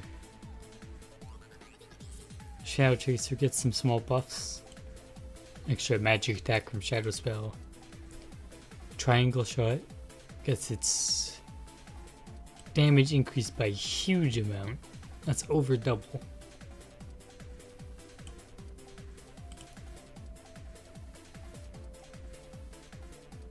Damn. Improved base modifier. Removes knockback, removes variable cast time, adds cooldown. And reduces cast delay equal to the cooldown. Fatal Menace gets small buff and damage as well.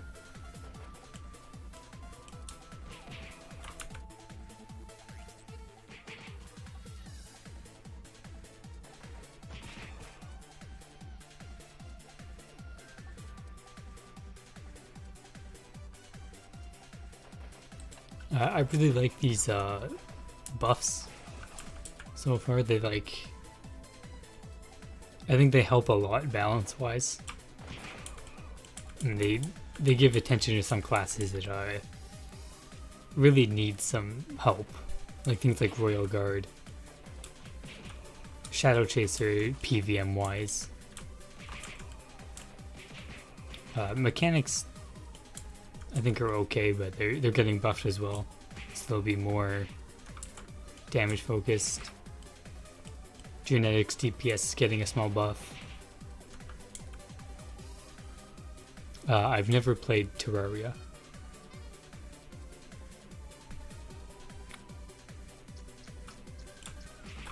So no, I have not played the new update.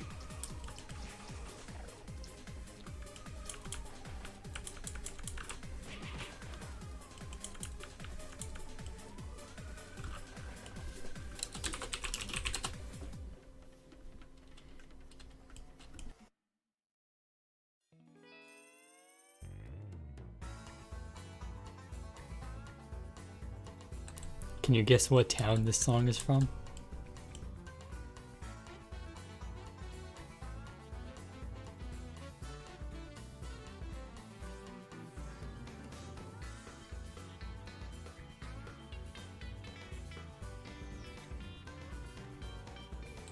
Yeah, the buff to Cross Impact will help a lot for Cross Impact's Monster Hunter. Because it reduces the cooldown, so you get double the amount of attacks. Your critical damage matters less, but the skill modifier is also increased. It's like overall it makes the skill I guess, more balanced.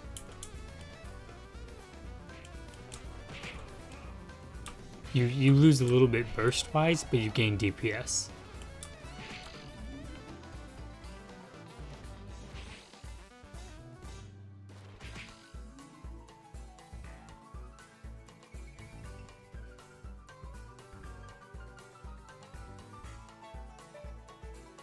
Soul Destroyer, on the other hand, gets kind of shit on. Its potential DPS is cut in half by its larger cooldown. It has half range as well.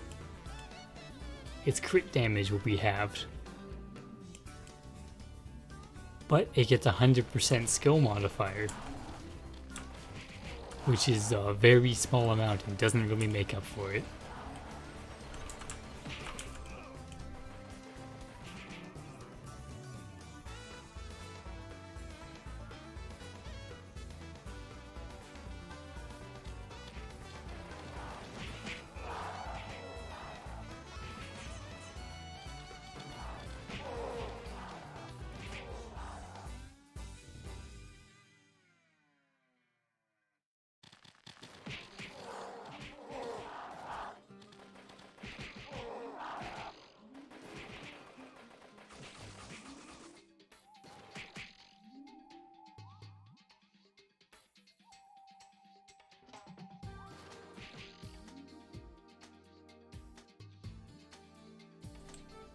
Oh. Wait, it just said there's 5 mutants left and then I killed 1.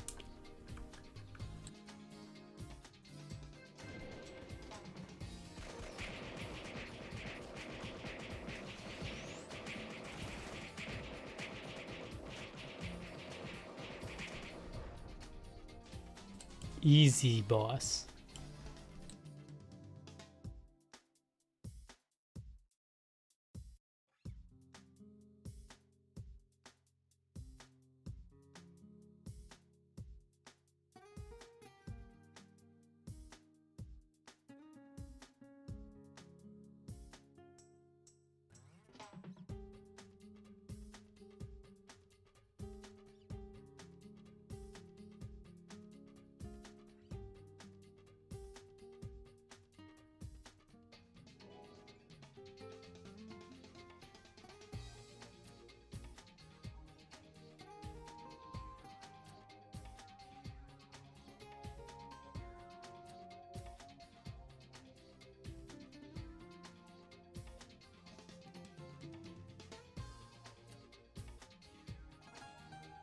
After this is just morning and the normal doors.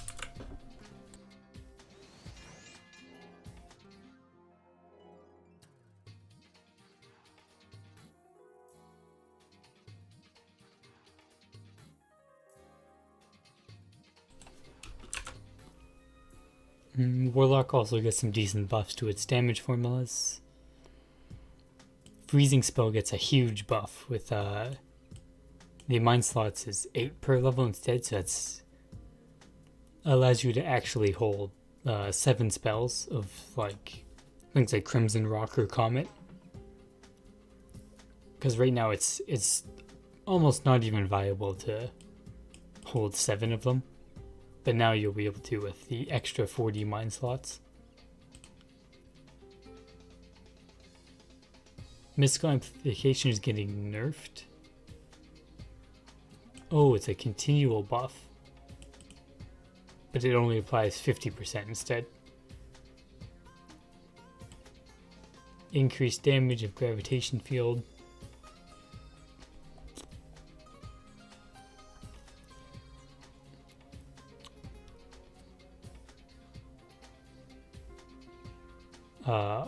A lot of sorcerer skills are all they're just modifying the formulas, and they don't tell us what they are, which is unfortunate. Psychic Wave gets extra damage when using a book or staff now.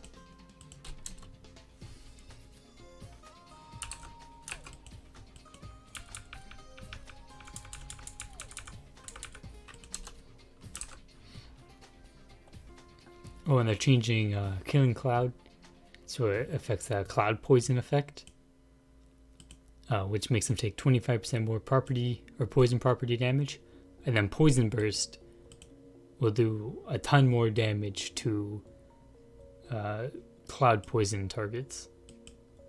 So it's like a combo skill, or more so now. Striking's also changed.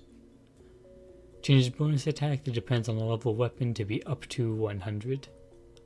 Removes the critical chance. Adds... Oh, it adds perfect hit now, which is up to 70. That's a lot of perfect hit.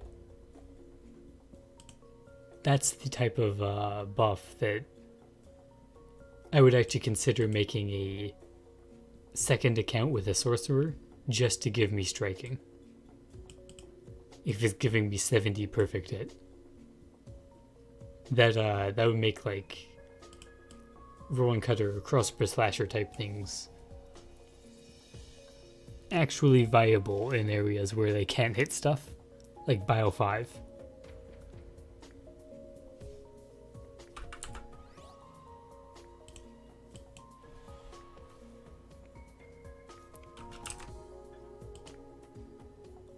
That really is a massive thing. Like, I don't even make an Archbishop or anything for buffs. But if this is actually being implemented, I will 100% make a Sorcerer to stand outside my instance. Yeah, it makes perfect hit relevant. I mean, right now you can't get very much perfect hit. I think like 25% is really as high as you can reasonably go on most builds, because you're 5% base, 15 from Frioni, that's 20, and then you can get a Gungnir spear, which isn't a very good spear, but it gives you 25%, or I think the agility Sutan gives you like 5% or something like that. Like, there isn't very many sources. I think there should be more. There's a mechanic that makes non-crit builds more viable, because it allows them to actually fight things.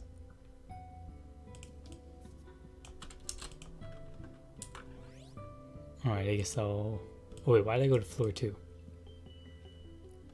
I need to go to morning. And also kill these Dolors.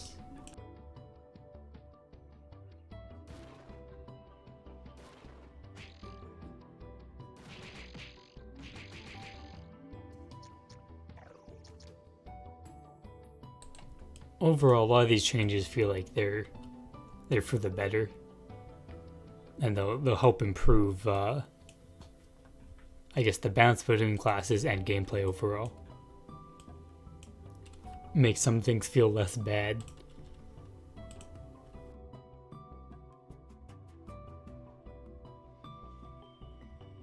Venom canines, but I need those for poison.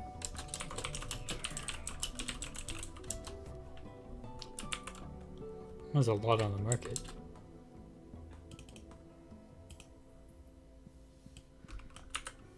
$10 of those.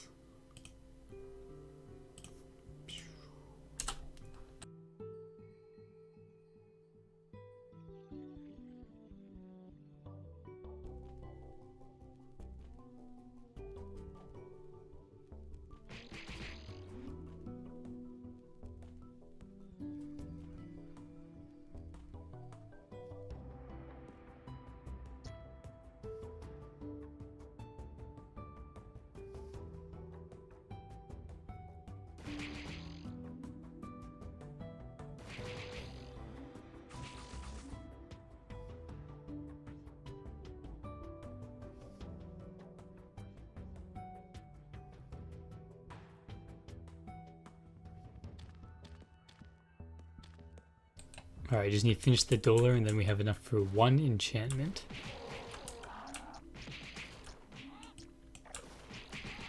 Also, I think I'm gonna just keep the +7 and refine it with Blacksmith Blessing later on.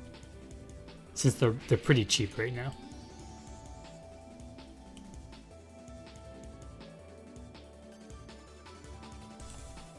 And hopefully I'll get some power modules soon to buff my damage.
I don't have enough bracelets.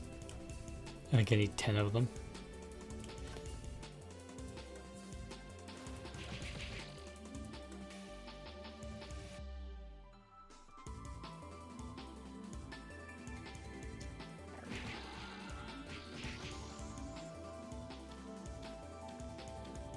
Oh, I guess I could try and join a Edda Biolabs or Follow Glass Time party and just get carried by them.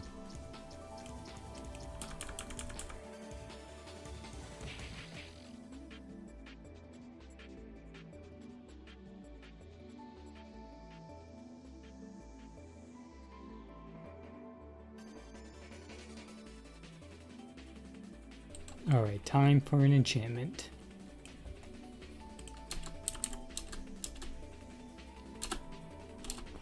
Defense. Boo. I don't want that. It's garbage. Actually, I wonder what enchants I still have.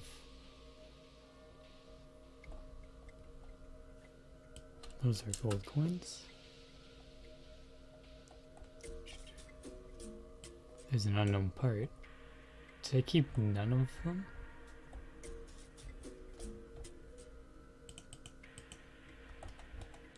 That's unfortunate.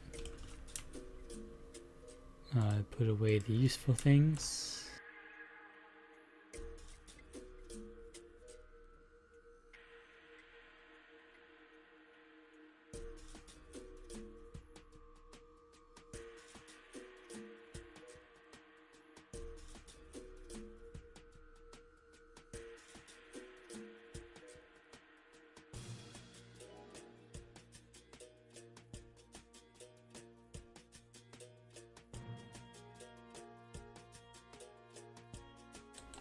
What do you mean, Zidane? Are you talking about the recent nerf or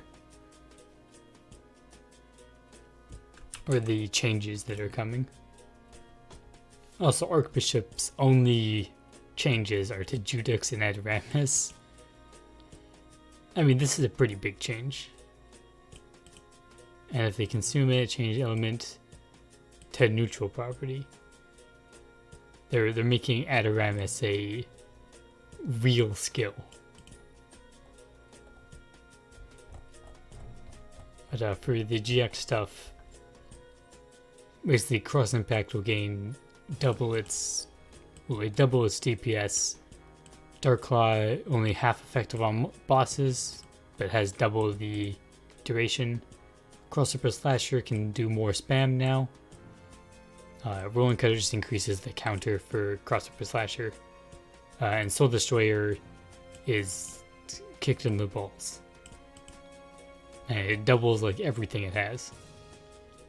Or half range, triple SP consumption, double cooldown, plus 100% attack.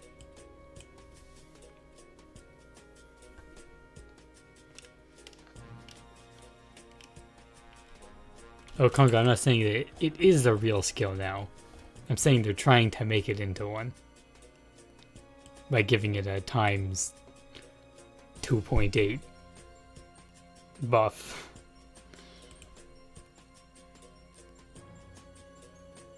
And giving them the option to have neutral instead of holy. Since I think holy does less damage on some elements.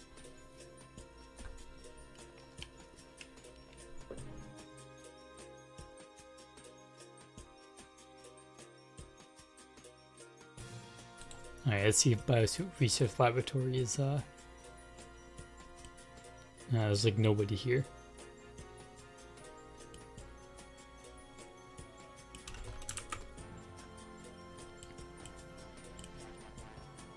Let's check Fall of Glass time. Oh, there's nobody here as well. Maybe I'll just try in the, looking for party chat.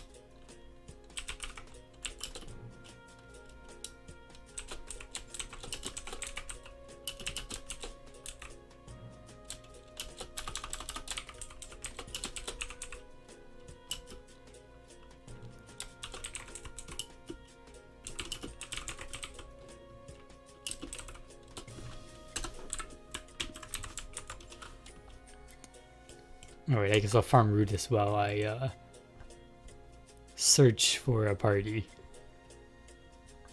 I made a quotation marks with my hands there.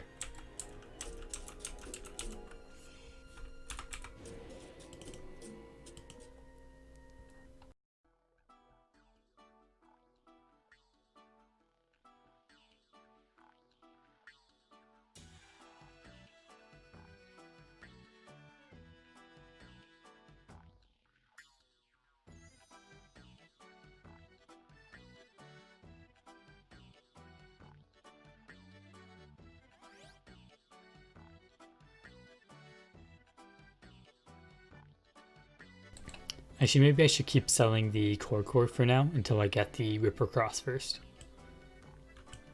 And then work on refining boots afterwards.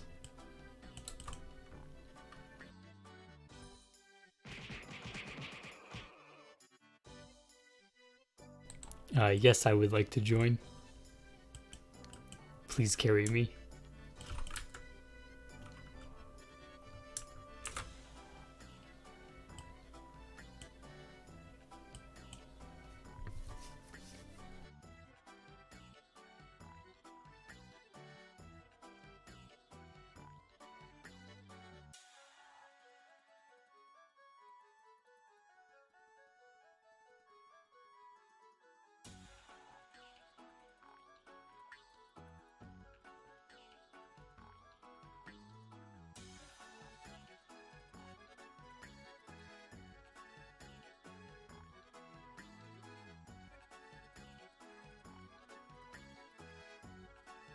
Is lewd? What kind of place is this?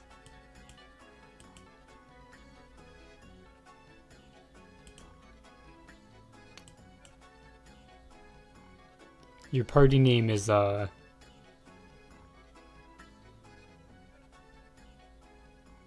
party name is a 7 out of 10. There's too many repeated letters in there, and it doesn't feel random enough.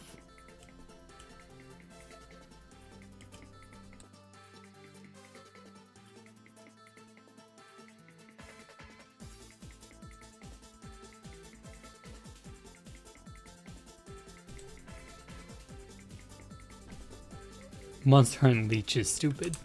I hate it. Farming or leeching for normal dungeons, I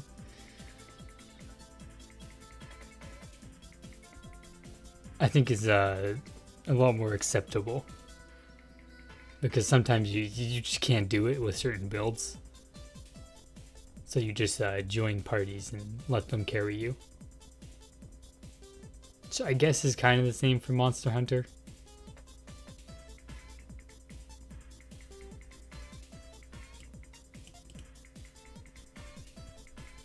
Sorcerer has a lot of words. Increase the damage formula for a bunch of skills. Ooh.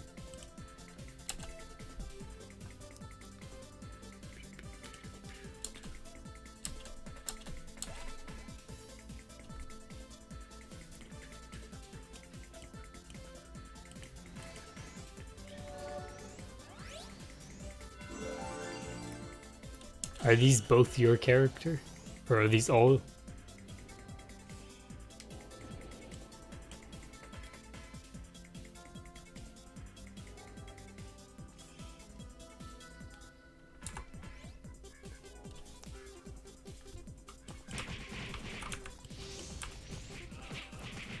I do no damage.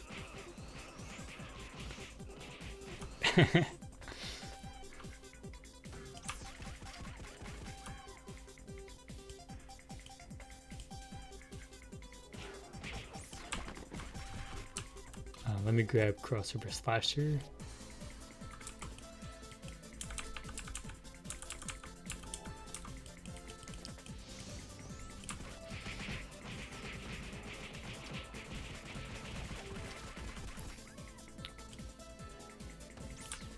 He killed the whole room by the time I killed 2 people.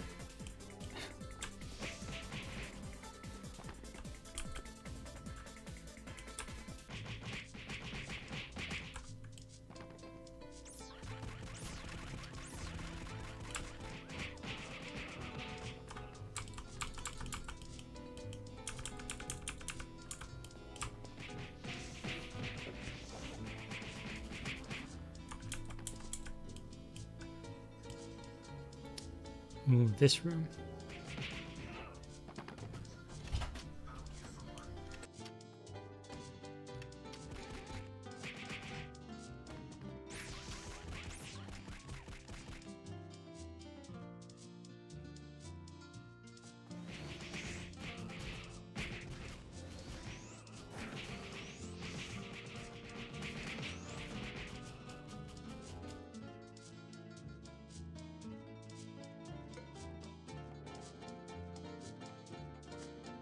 I don't think I've ever done that room with blind on.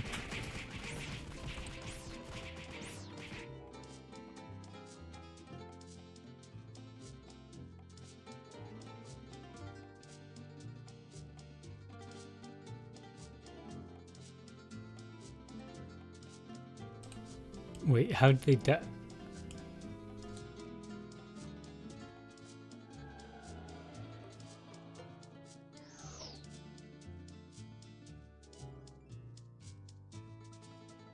Wait, how'd you insta-kill the entire group? What the hell?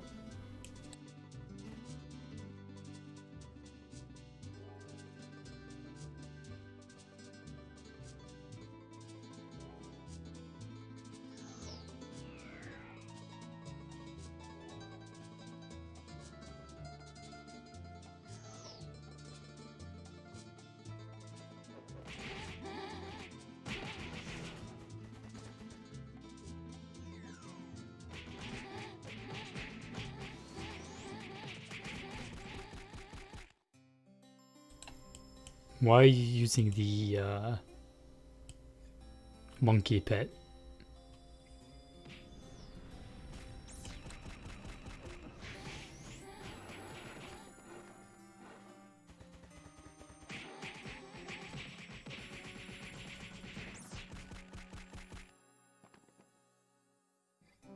Yeah, the Choco.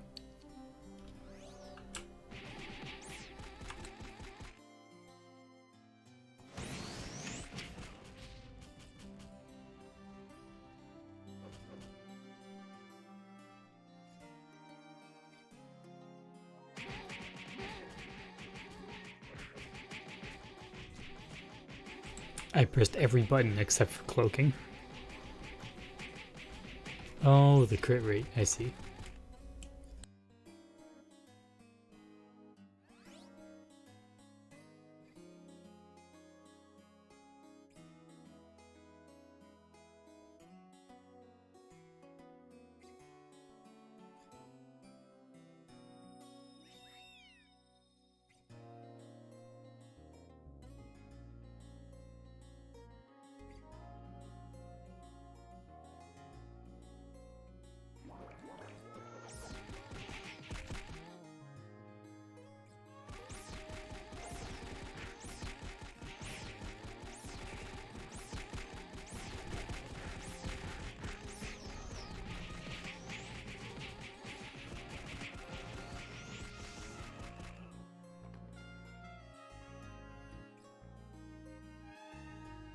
Ooh, a psychic spear rod. I think that's garbage, right?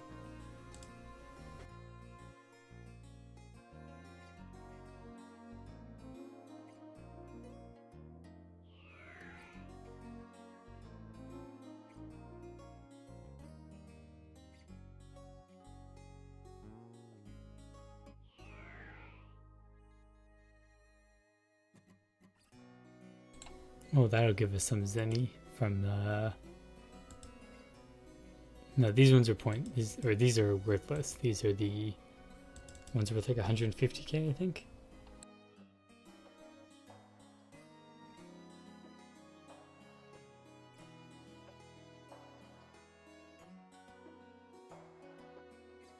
Yeah, 150k. So it's like 1.5 mil. Or I can save them for the Ripper Cross.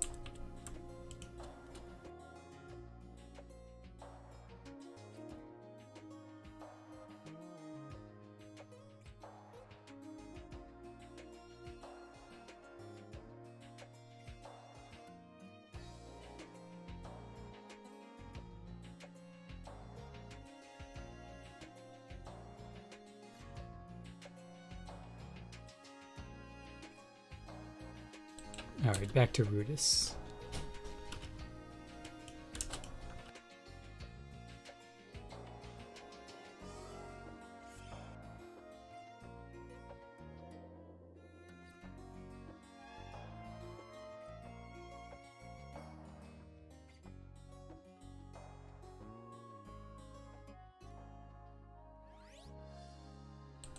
I'm almost out of Guarana candies.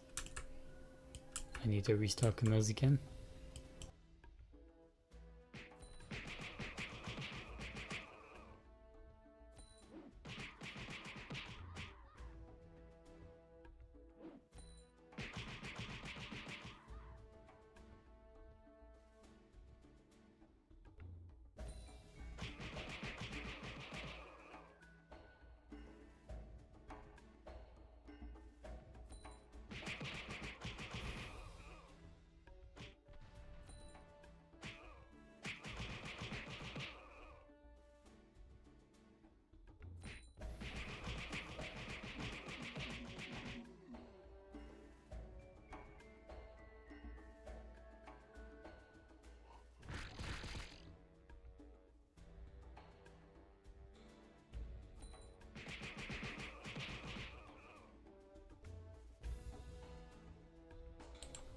Let's check what other changes.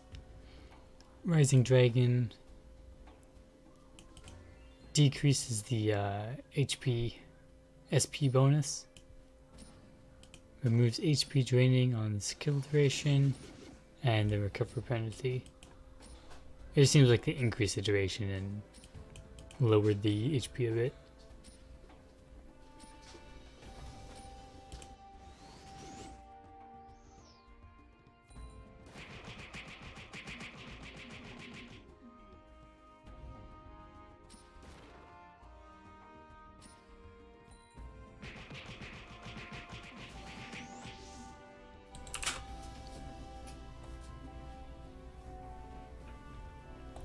Looks like a lot of the serious skills were reworked.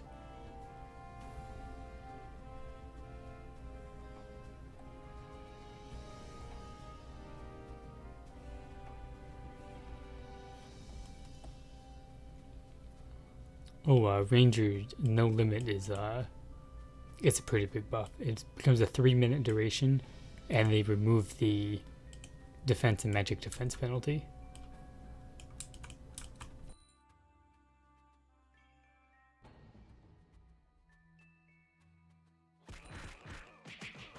That's a pretty big change. They'll help Rangers be a better DPS class.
Arrow Storm gains a fixed cast time.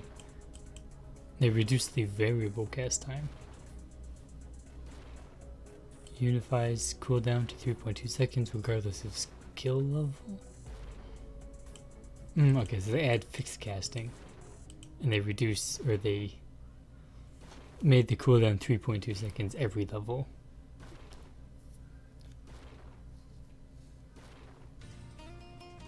And they increase the damage a bit. While under Fear Breeze, you'll gain extra damage. Aimbolt does 5 hits regardless of size. Fear Breeze increases the damage. Sharpshooting gets increased damage, increased cast range, but it deals a AoE damage instead of a straight line.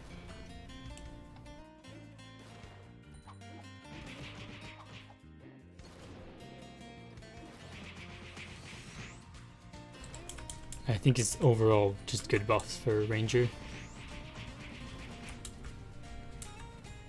I think the AoE damage is better than the line damage for sharpshooting. I mean, it might not be, but it sounds like it's better.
Actually, let's check how much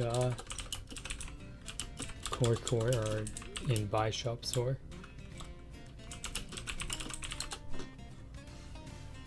37k is not bad.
Wonder gets metallic sounds double damage, or skill damage doubled. I don't know how useful that is. I don't really know too much about the Wander minstrel subsides reverberations, the big skill. Reduce area of effect, reduce arrow consumption, increase SP consumption. Improves damage formula.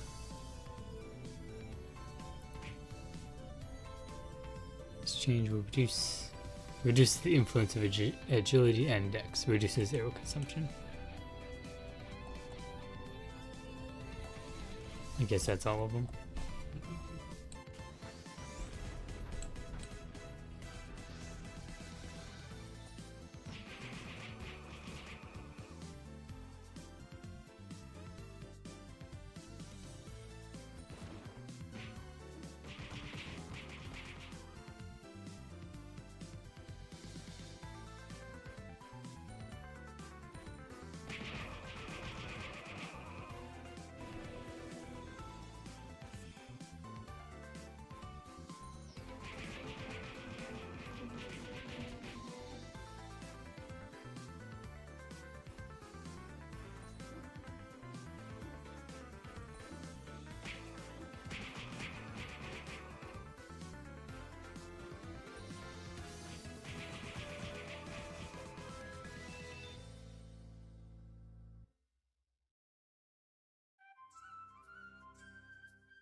Well, using math-wise, how much is the box into busting right now?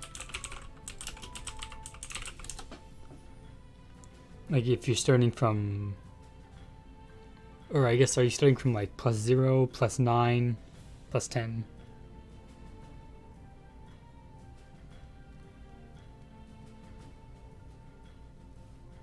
Let's say you're starting at +9. You bought it for 100 mil. And then you use 4 times 14. It's 56 mil. 56 times 5, 250.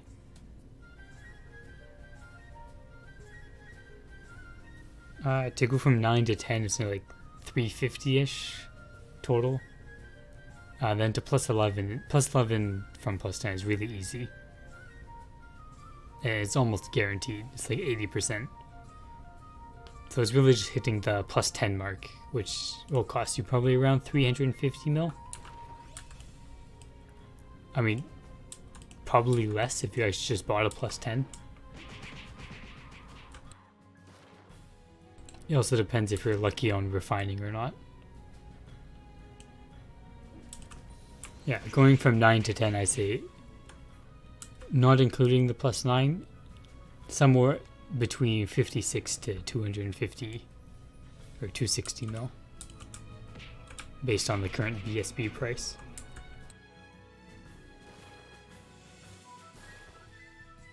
Ahoy ahoy, Lucas.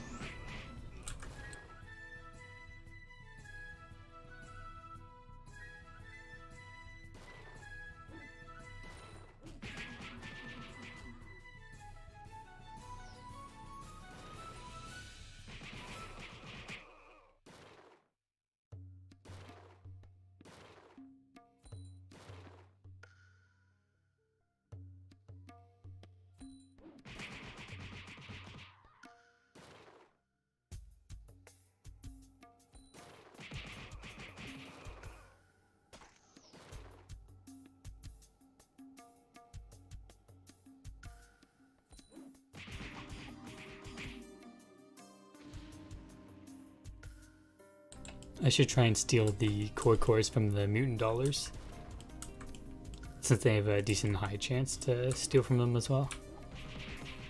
I still can't kill them because they have the stupid stone skin.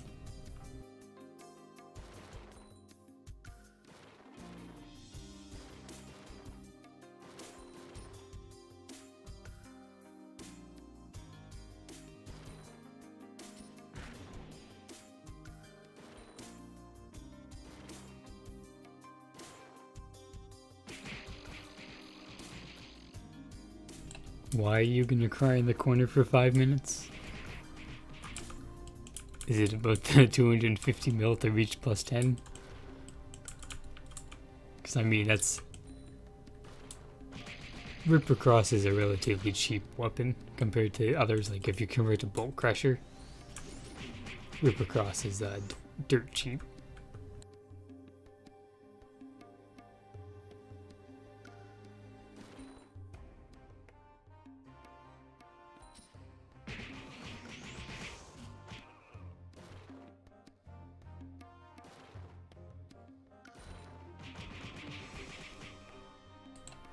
Yeah. 15 Ripper Cross is better for Rolling Cutter and Crossover Slash. Well, it's like... It's not a super huge difference for Rolling Cutter, but if you get the enchantment, it's like a huge difference. It's like, it's better for Rolling Cutter and Crossover Slasher. Bolt Crusher is... It's good, you can use it as like a hybrid weapon. It's like you do Cross Impact or Soul Destroyer as your main. And then the Rolling Cutter damage from it helps a lot for the quick AoE.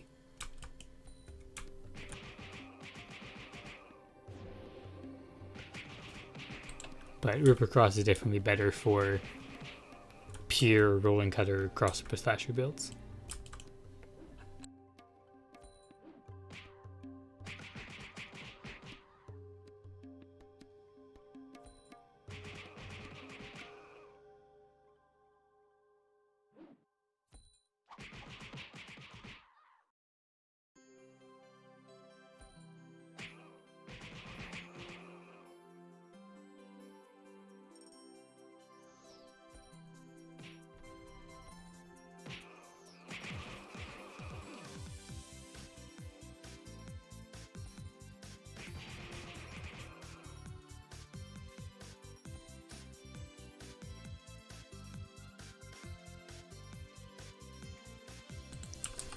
You go to, I think it's KRO job improvement. That'll be the first thing. And then you go to the very last page to find these. Yeah,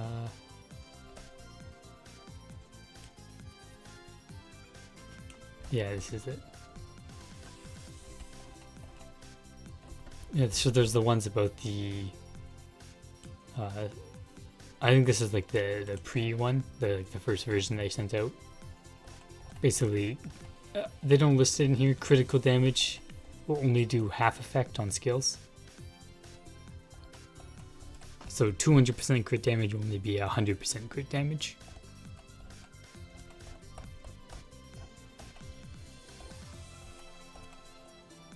Yeah, it's on page 7.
I'm probably only gonna farm until my gin potions wear out, and then I'll call it there. It was like half hour.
Just 2 more unknown parts and I can stock up on guarana candies and gamble away my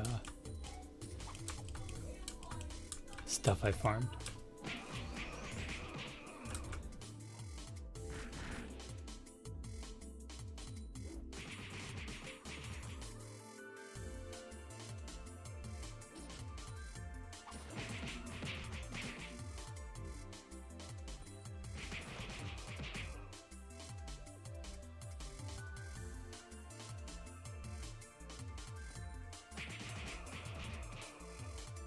There we go. I'll go gamble the part first and then go get guarana candies.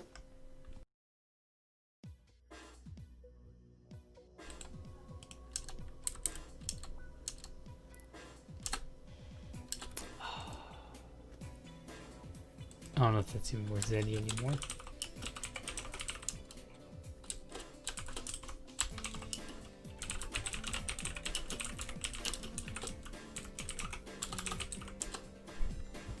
It's worth a little bit. Enough to vend, I guess.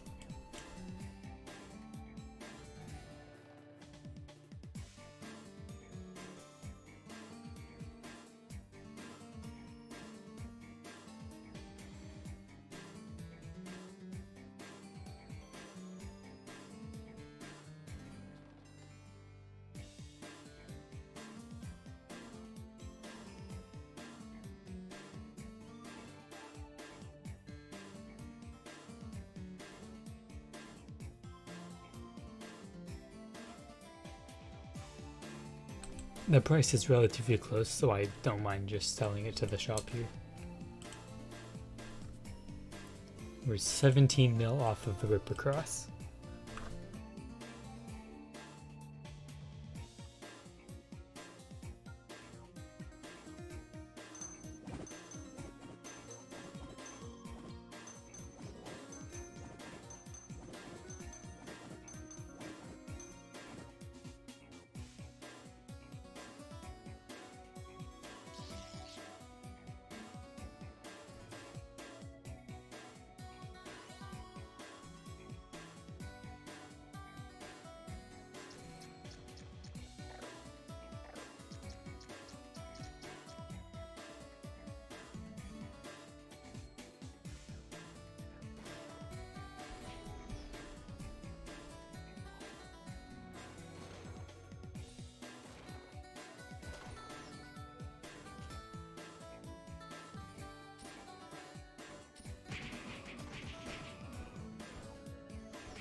Imagine one-shotting mobs. Wouldn't that be nice?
Cross impacts for nerds. Nobody builds that.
I actually can kind of kill these. Except for when they... I guess the one just didn't stone skin.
Yeah, I said imagine one-hitting mobs, because one-hitting mobs is overrated.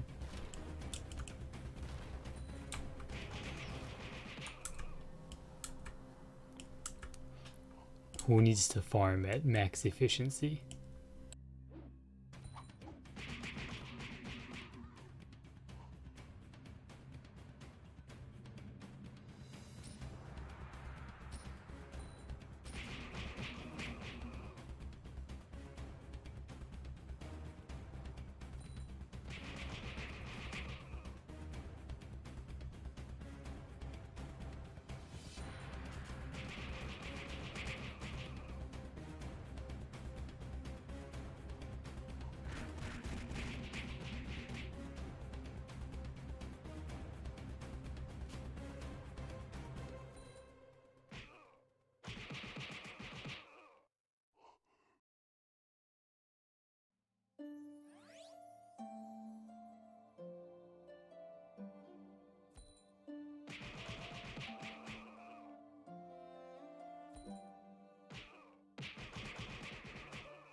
I did the instances for the weeklies.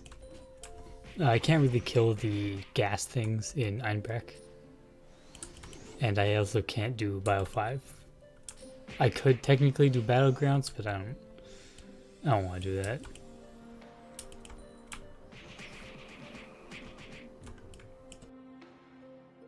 Okay, I took the alternate weeklies on this account, so I don't have any of the monster hunting stuff.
I need to relook at the steel formula, find out how to get higher chances of stealing unknown parts. Because I remember I did it in the past, but I don't think I kept the notepad I wrote everything in.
This genetic is just wasting alcohol.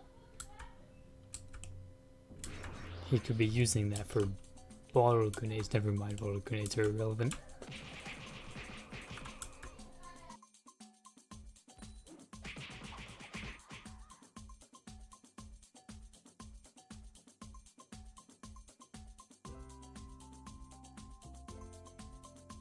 Well, the BSBs are supposed to be endgame stuff, not for early game players.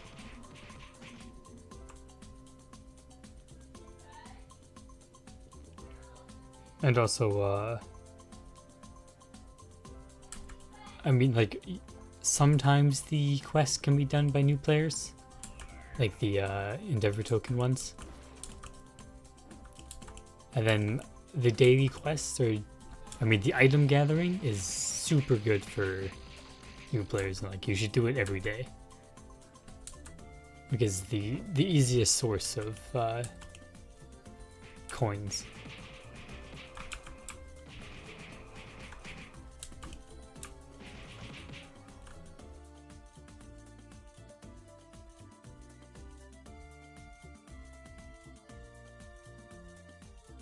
Yeah, what Conga said.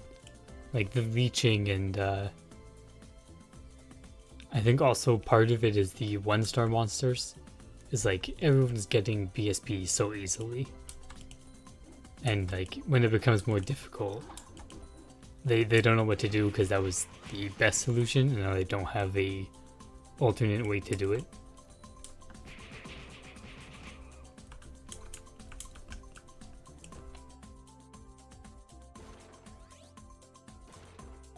And then I think they should still get the that type of reward even though it's not available anymore.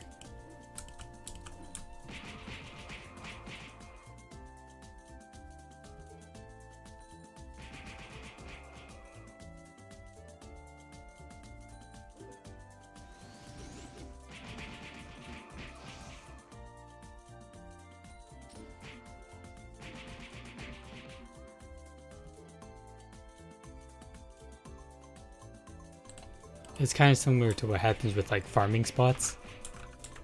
Like I used to farm Sky Fortress and make like 100 mil zinni a day, or per run.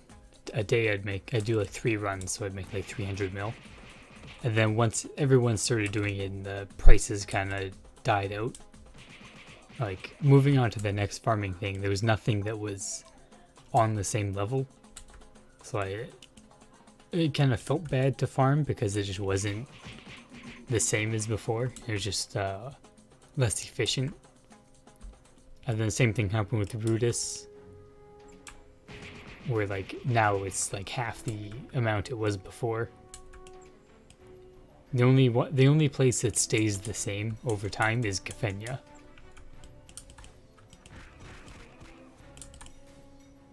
It's the most, I guess, reliable place to farm. Because you'll always get the same amount of zenny. Whereas everywhere else changes based on market.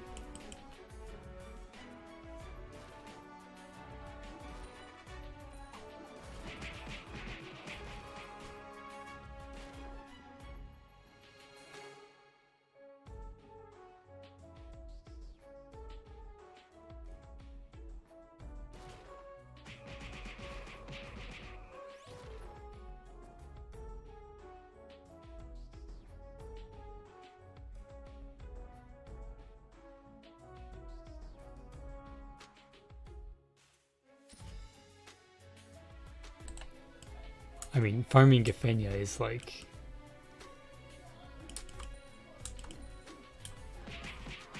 It's boring, but it's like guaranteed zenny you'll get.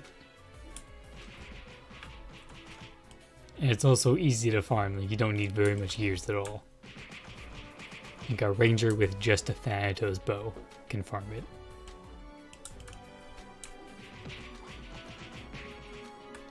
Yeah, they literally print our money and then we go lose it all vending items.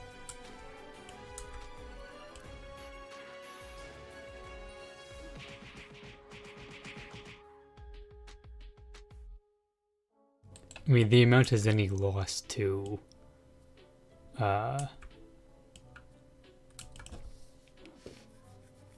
like just vending taxes is like insane.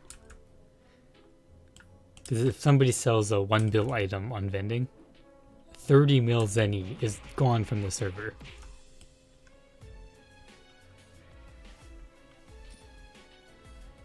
Whereas like every 100 mil of items, 3 million zenny disappears from the server.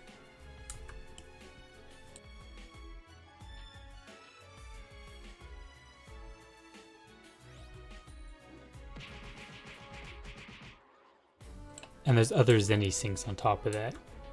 Like 50k for every monster hunter you start.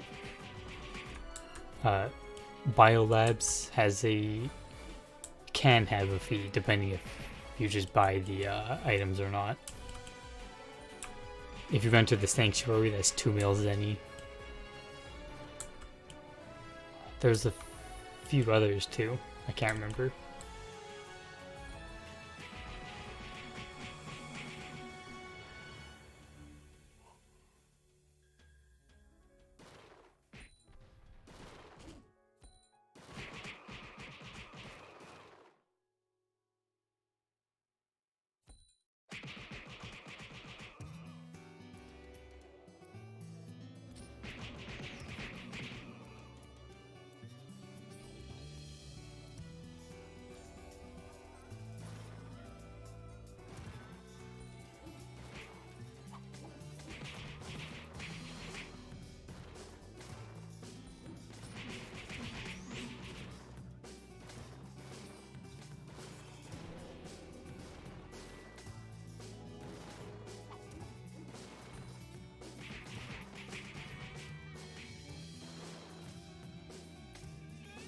Well, Nova Points is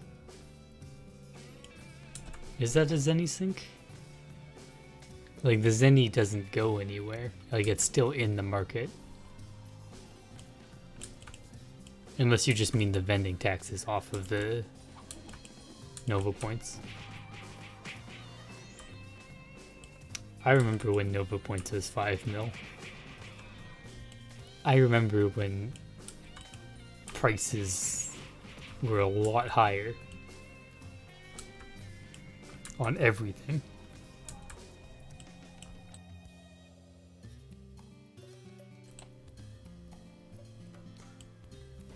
Remember when JDR plus 0 was 22 mil? Or when Oni Horns plus 9 was 500 mil? Or the gigantic crossbow was like 1 billion zenny.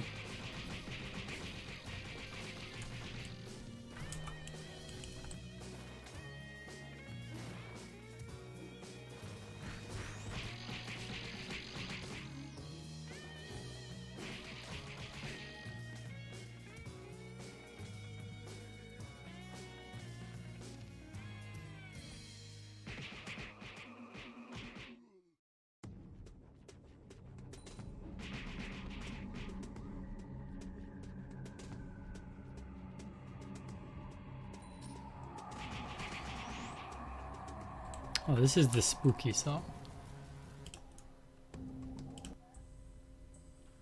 Peaceful Forest. This is the not spooky song.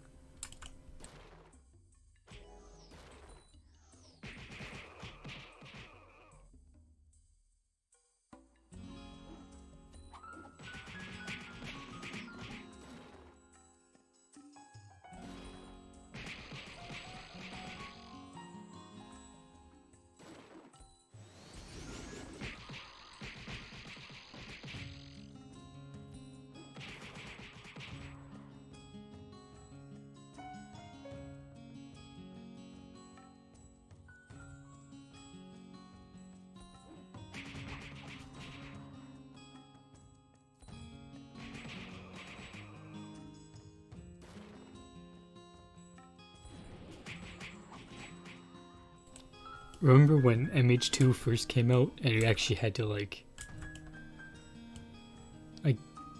you had to try with a 5-man party and you know, you failed all the time. And it took like 15 minutes at least to be able to kill them. Those were good times.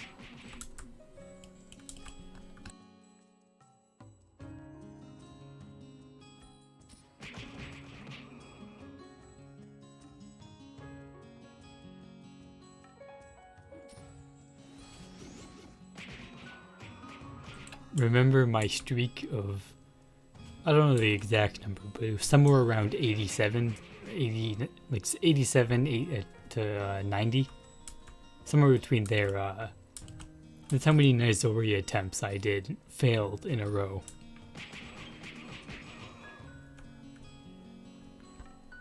If you type slash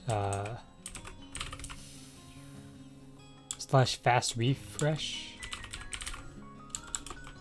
this command, you enable it, then there'll be no small loading screen.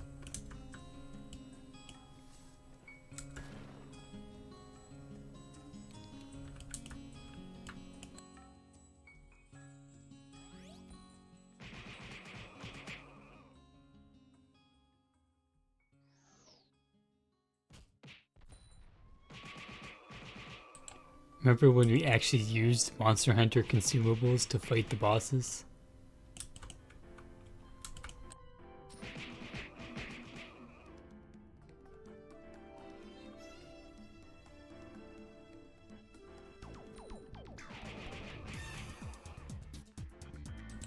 I gotta try to find some more small command tips that are not known by people. Because a lot of new players especially don't know like fast refresh at all. Or at blind for the Taekwon skill.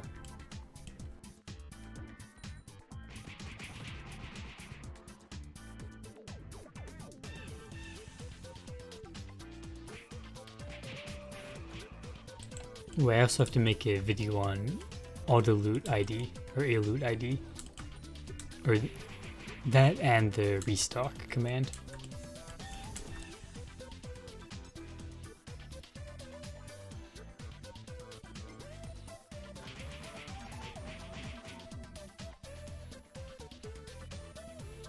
Oh, my flywing ran out. Oh, all my potions ran out too. I'm gonna try to farm till I get 60 parts.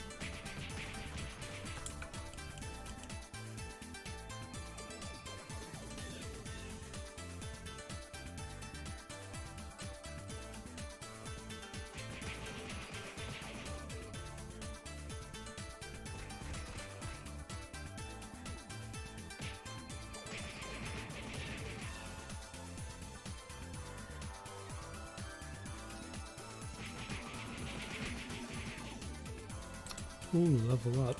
Oh boy.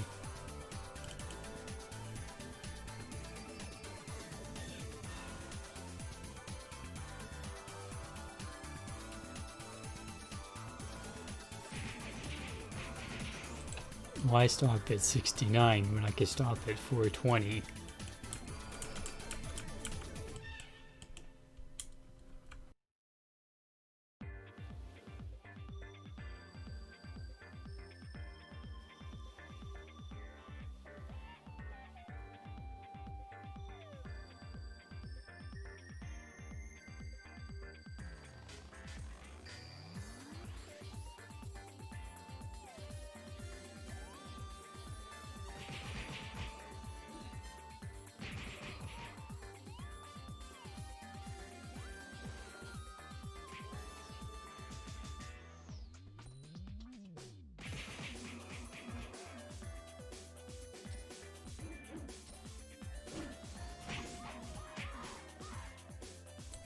Wow, that was a lot of snare in the entrance.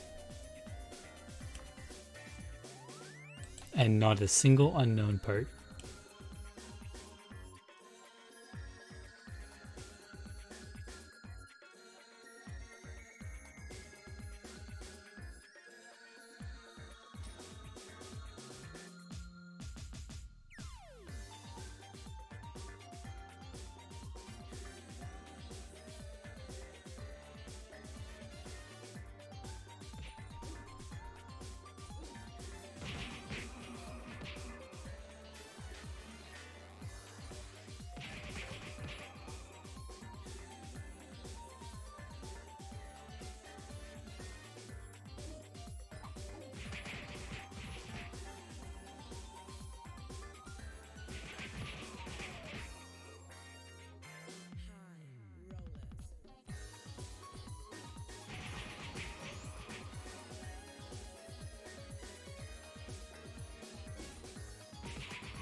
So close.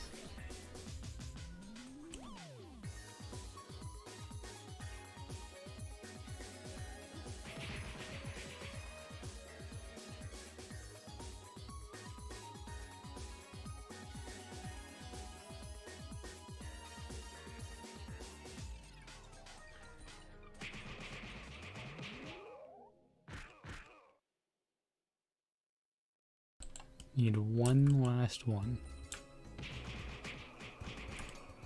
Got it.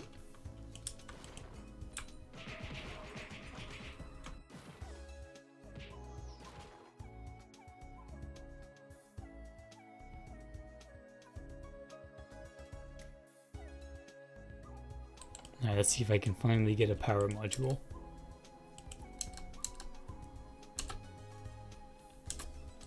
Fixed casting.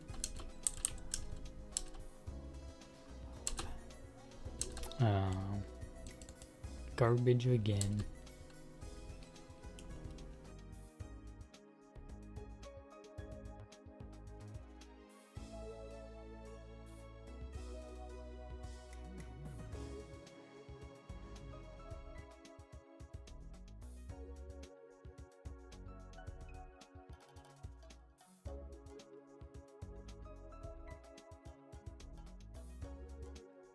Alright, only 15 mil away from a rip across now. Getting closer every time.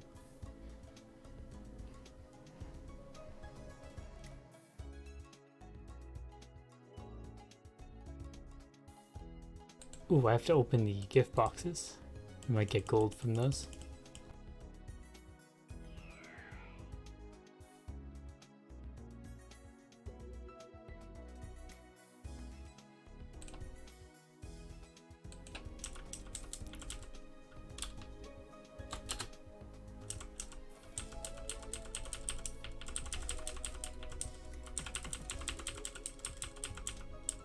Oh, I got a clover. That's worth any.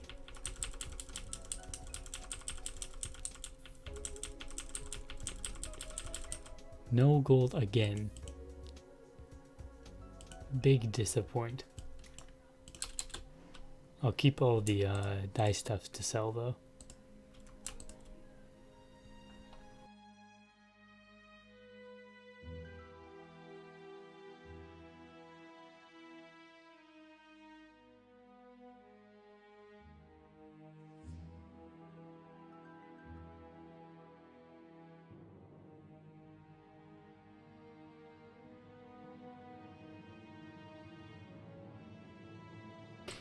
The real gold was the mutants we killed along the way. I don't know how that's gold, but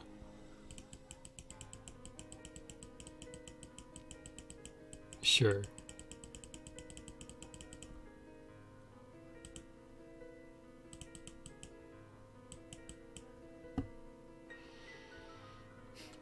Alright, I guess I'll set up a merchant now.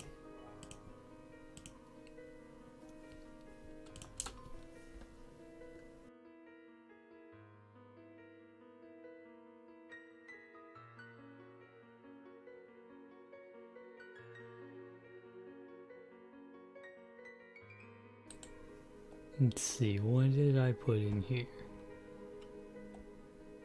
It's a lot of garbage. More garbage. Oh, I have one of these. That's cool.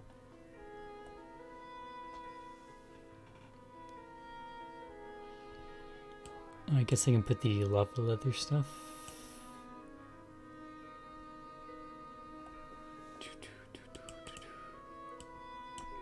That thing. I still have nothing for cards.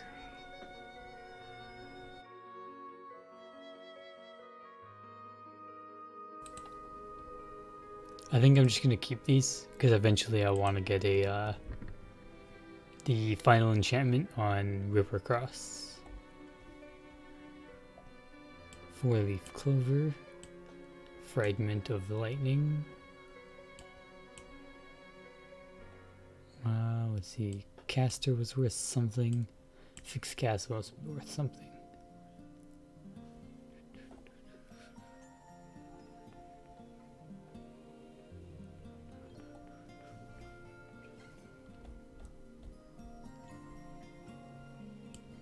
More die stuff. I think that's everything. Oh, actually, since I'm building a old bone circlet, I don't need the clay dolls. Where they go? These. They're worth like a million zenny.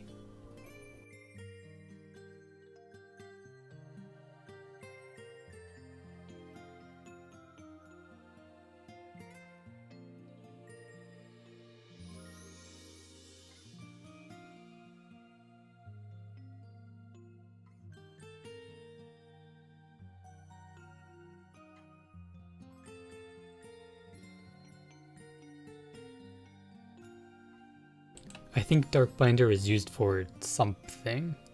I'm not sure exactly what it is, but it's some kind of headgear. And you can turn any headgear into a costume.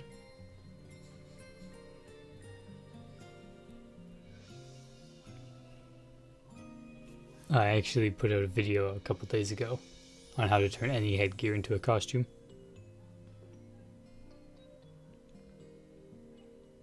Violet Halo combo.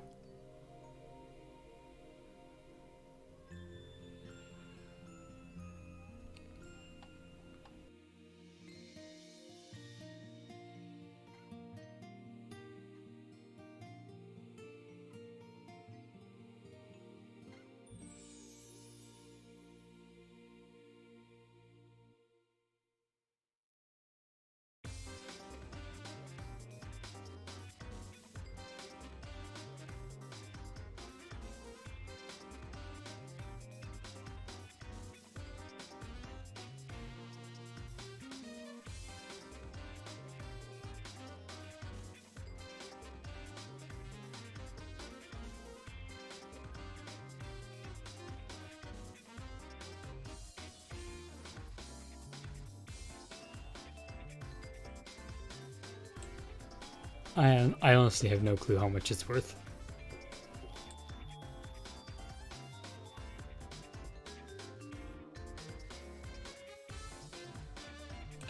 Slotted version is apparently 35 mil. That's not what I'm looking for.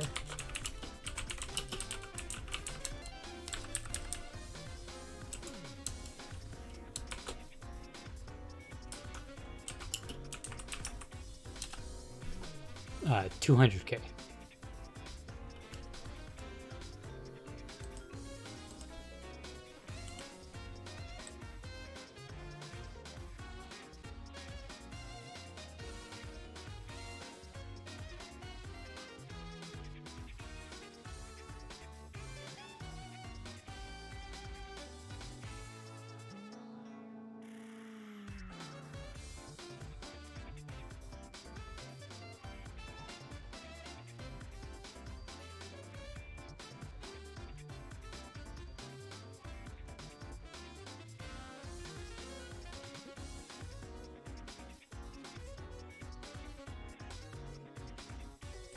Look at that price jump, 2 mil down to 100K.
Alright, that's all for today.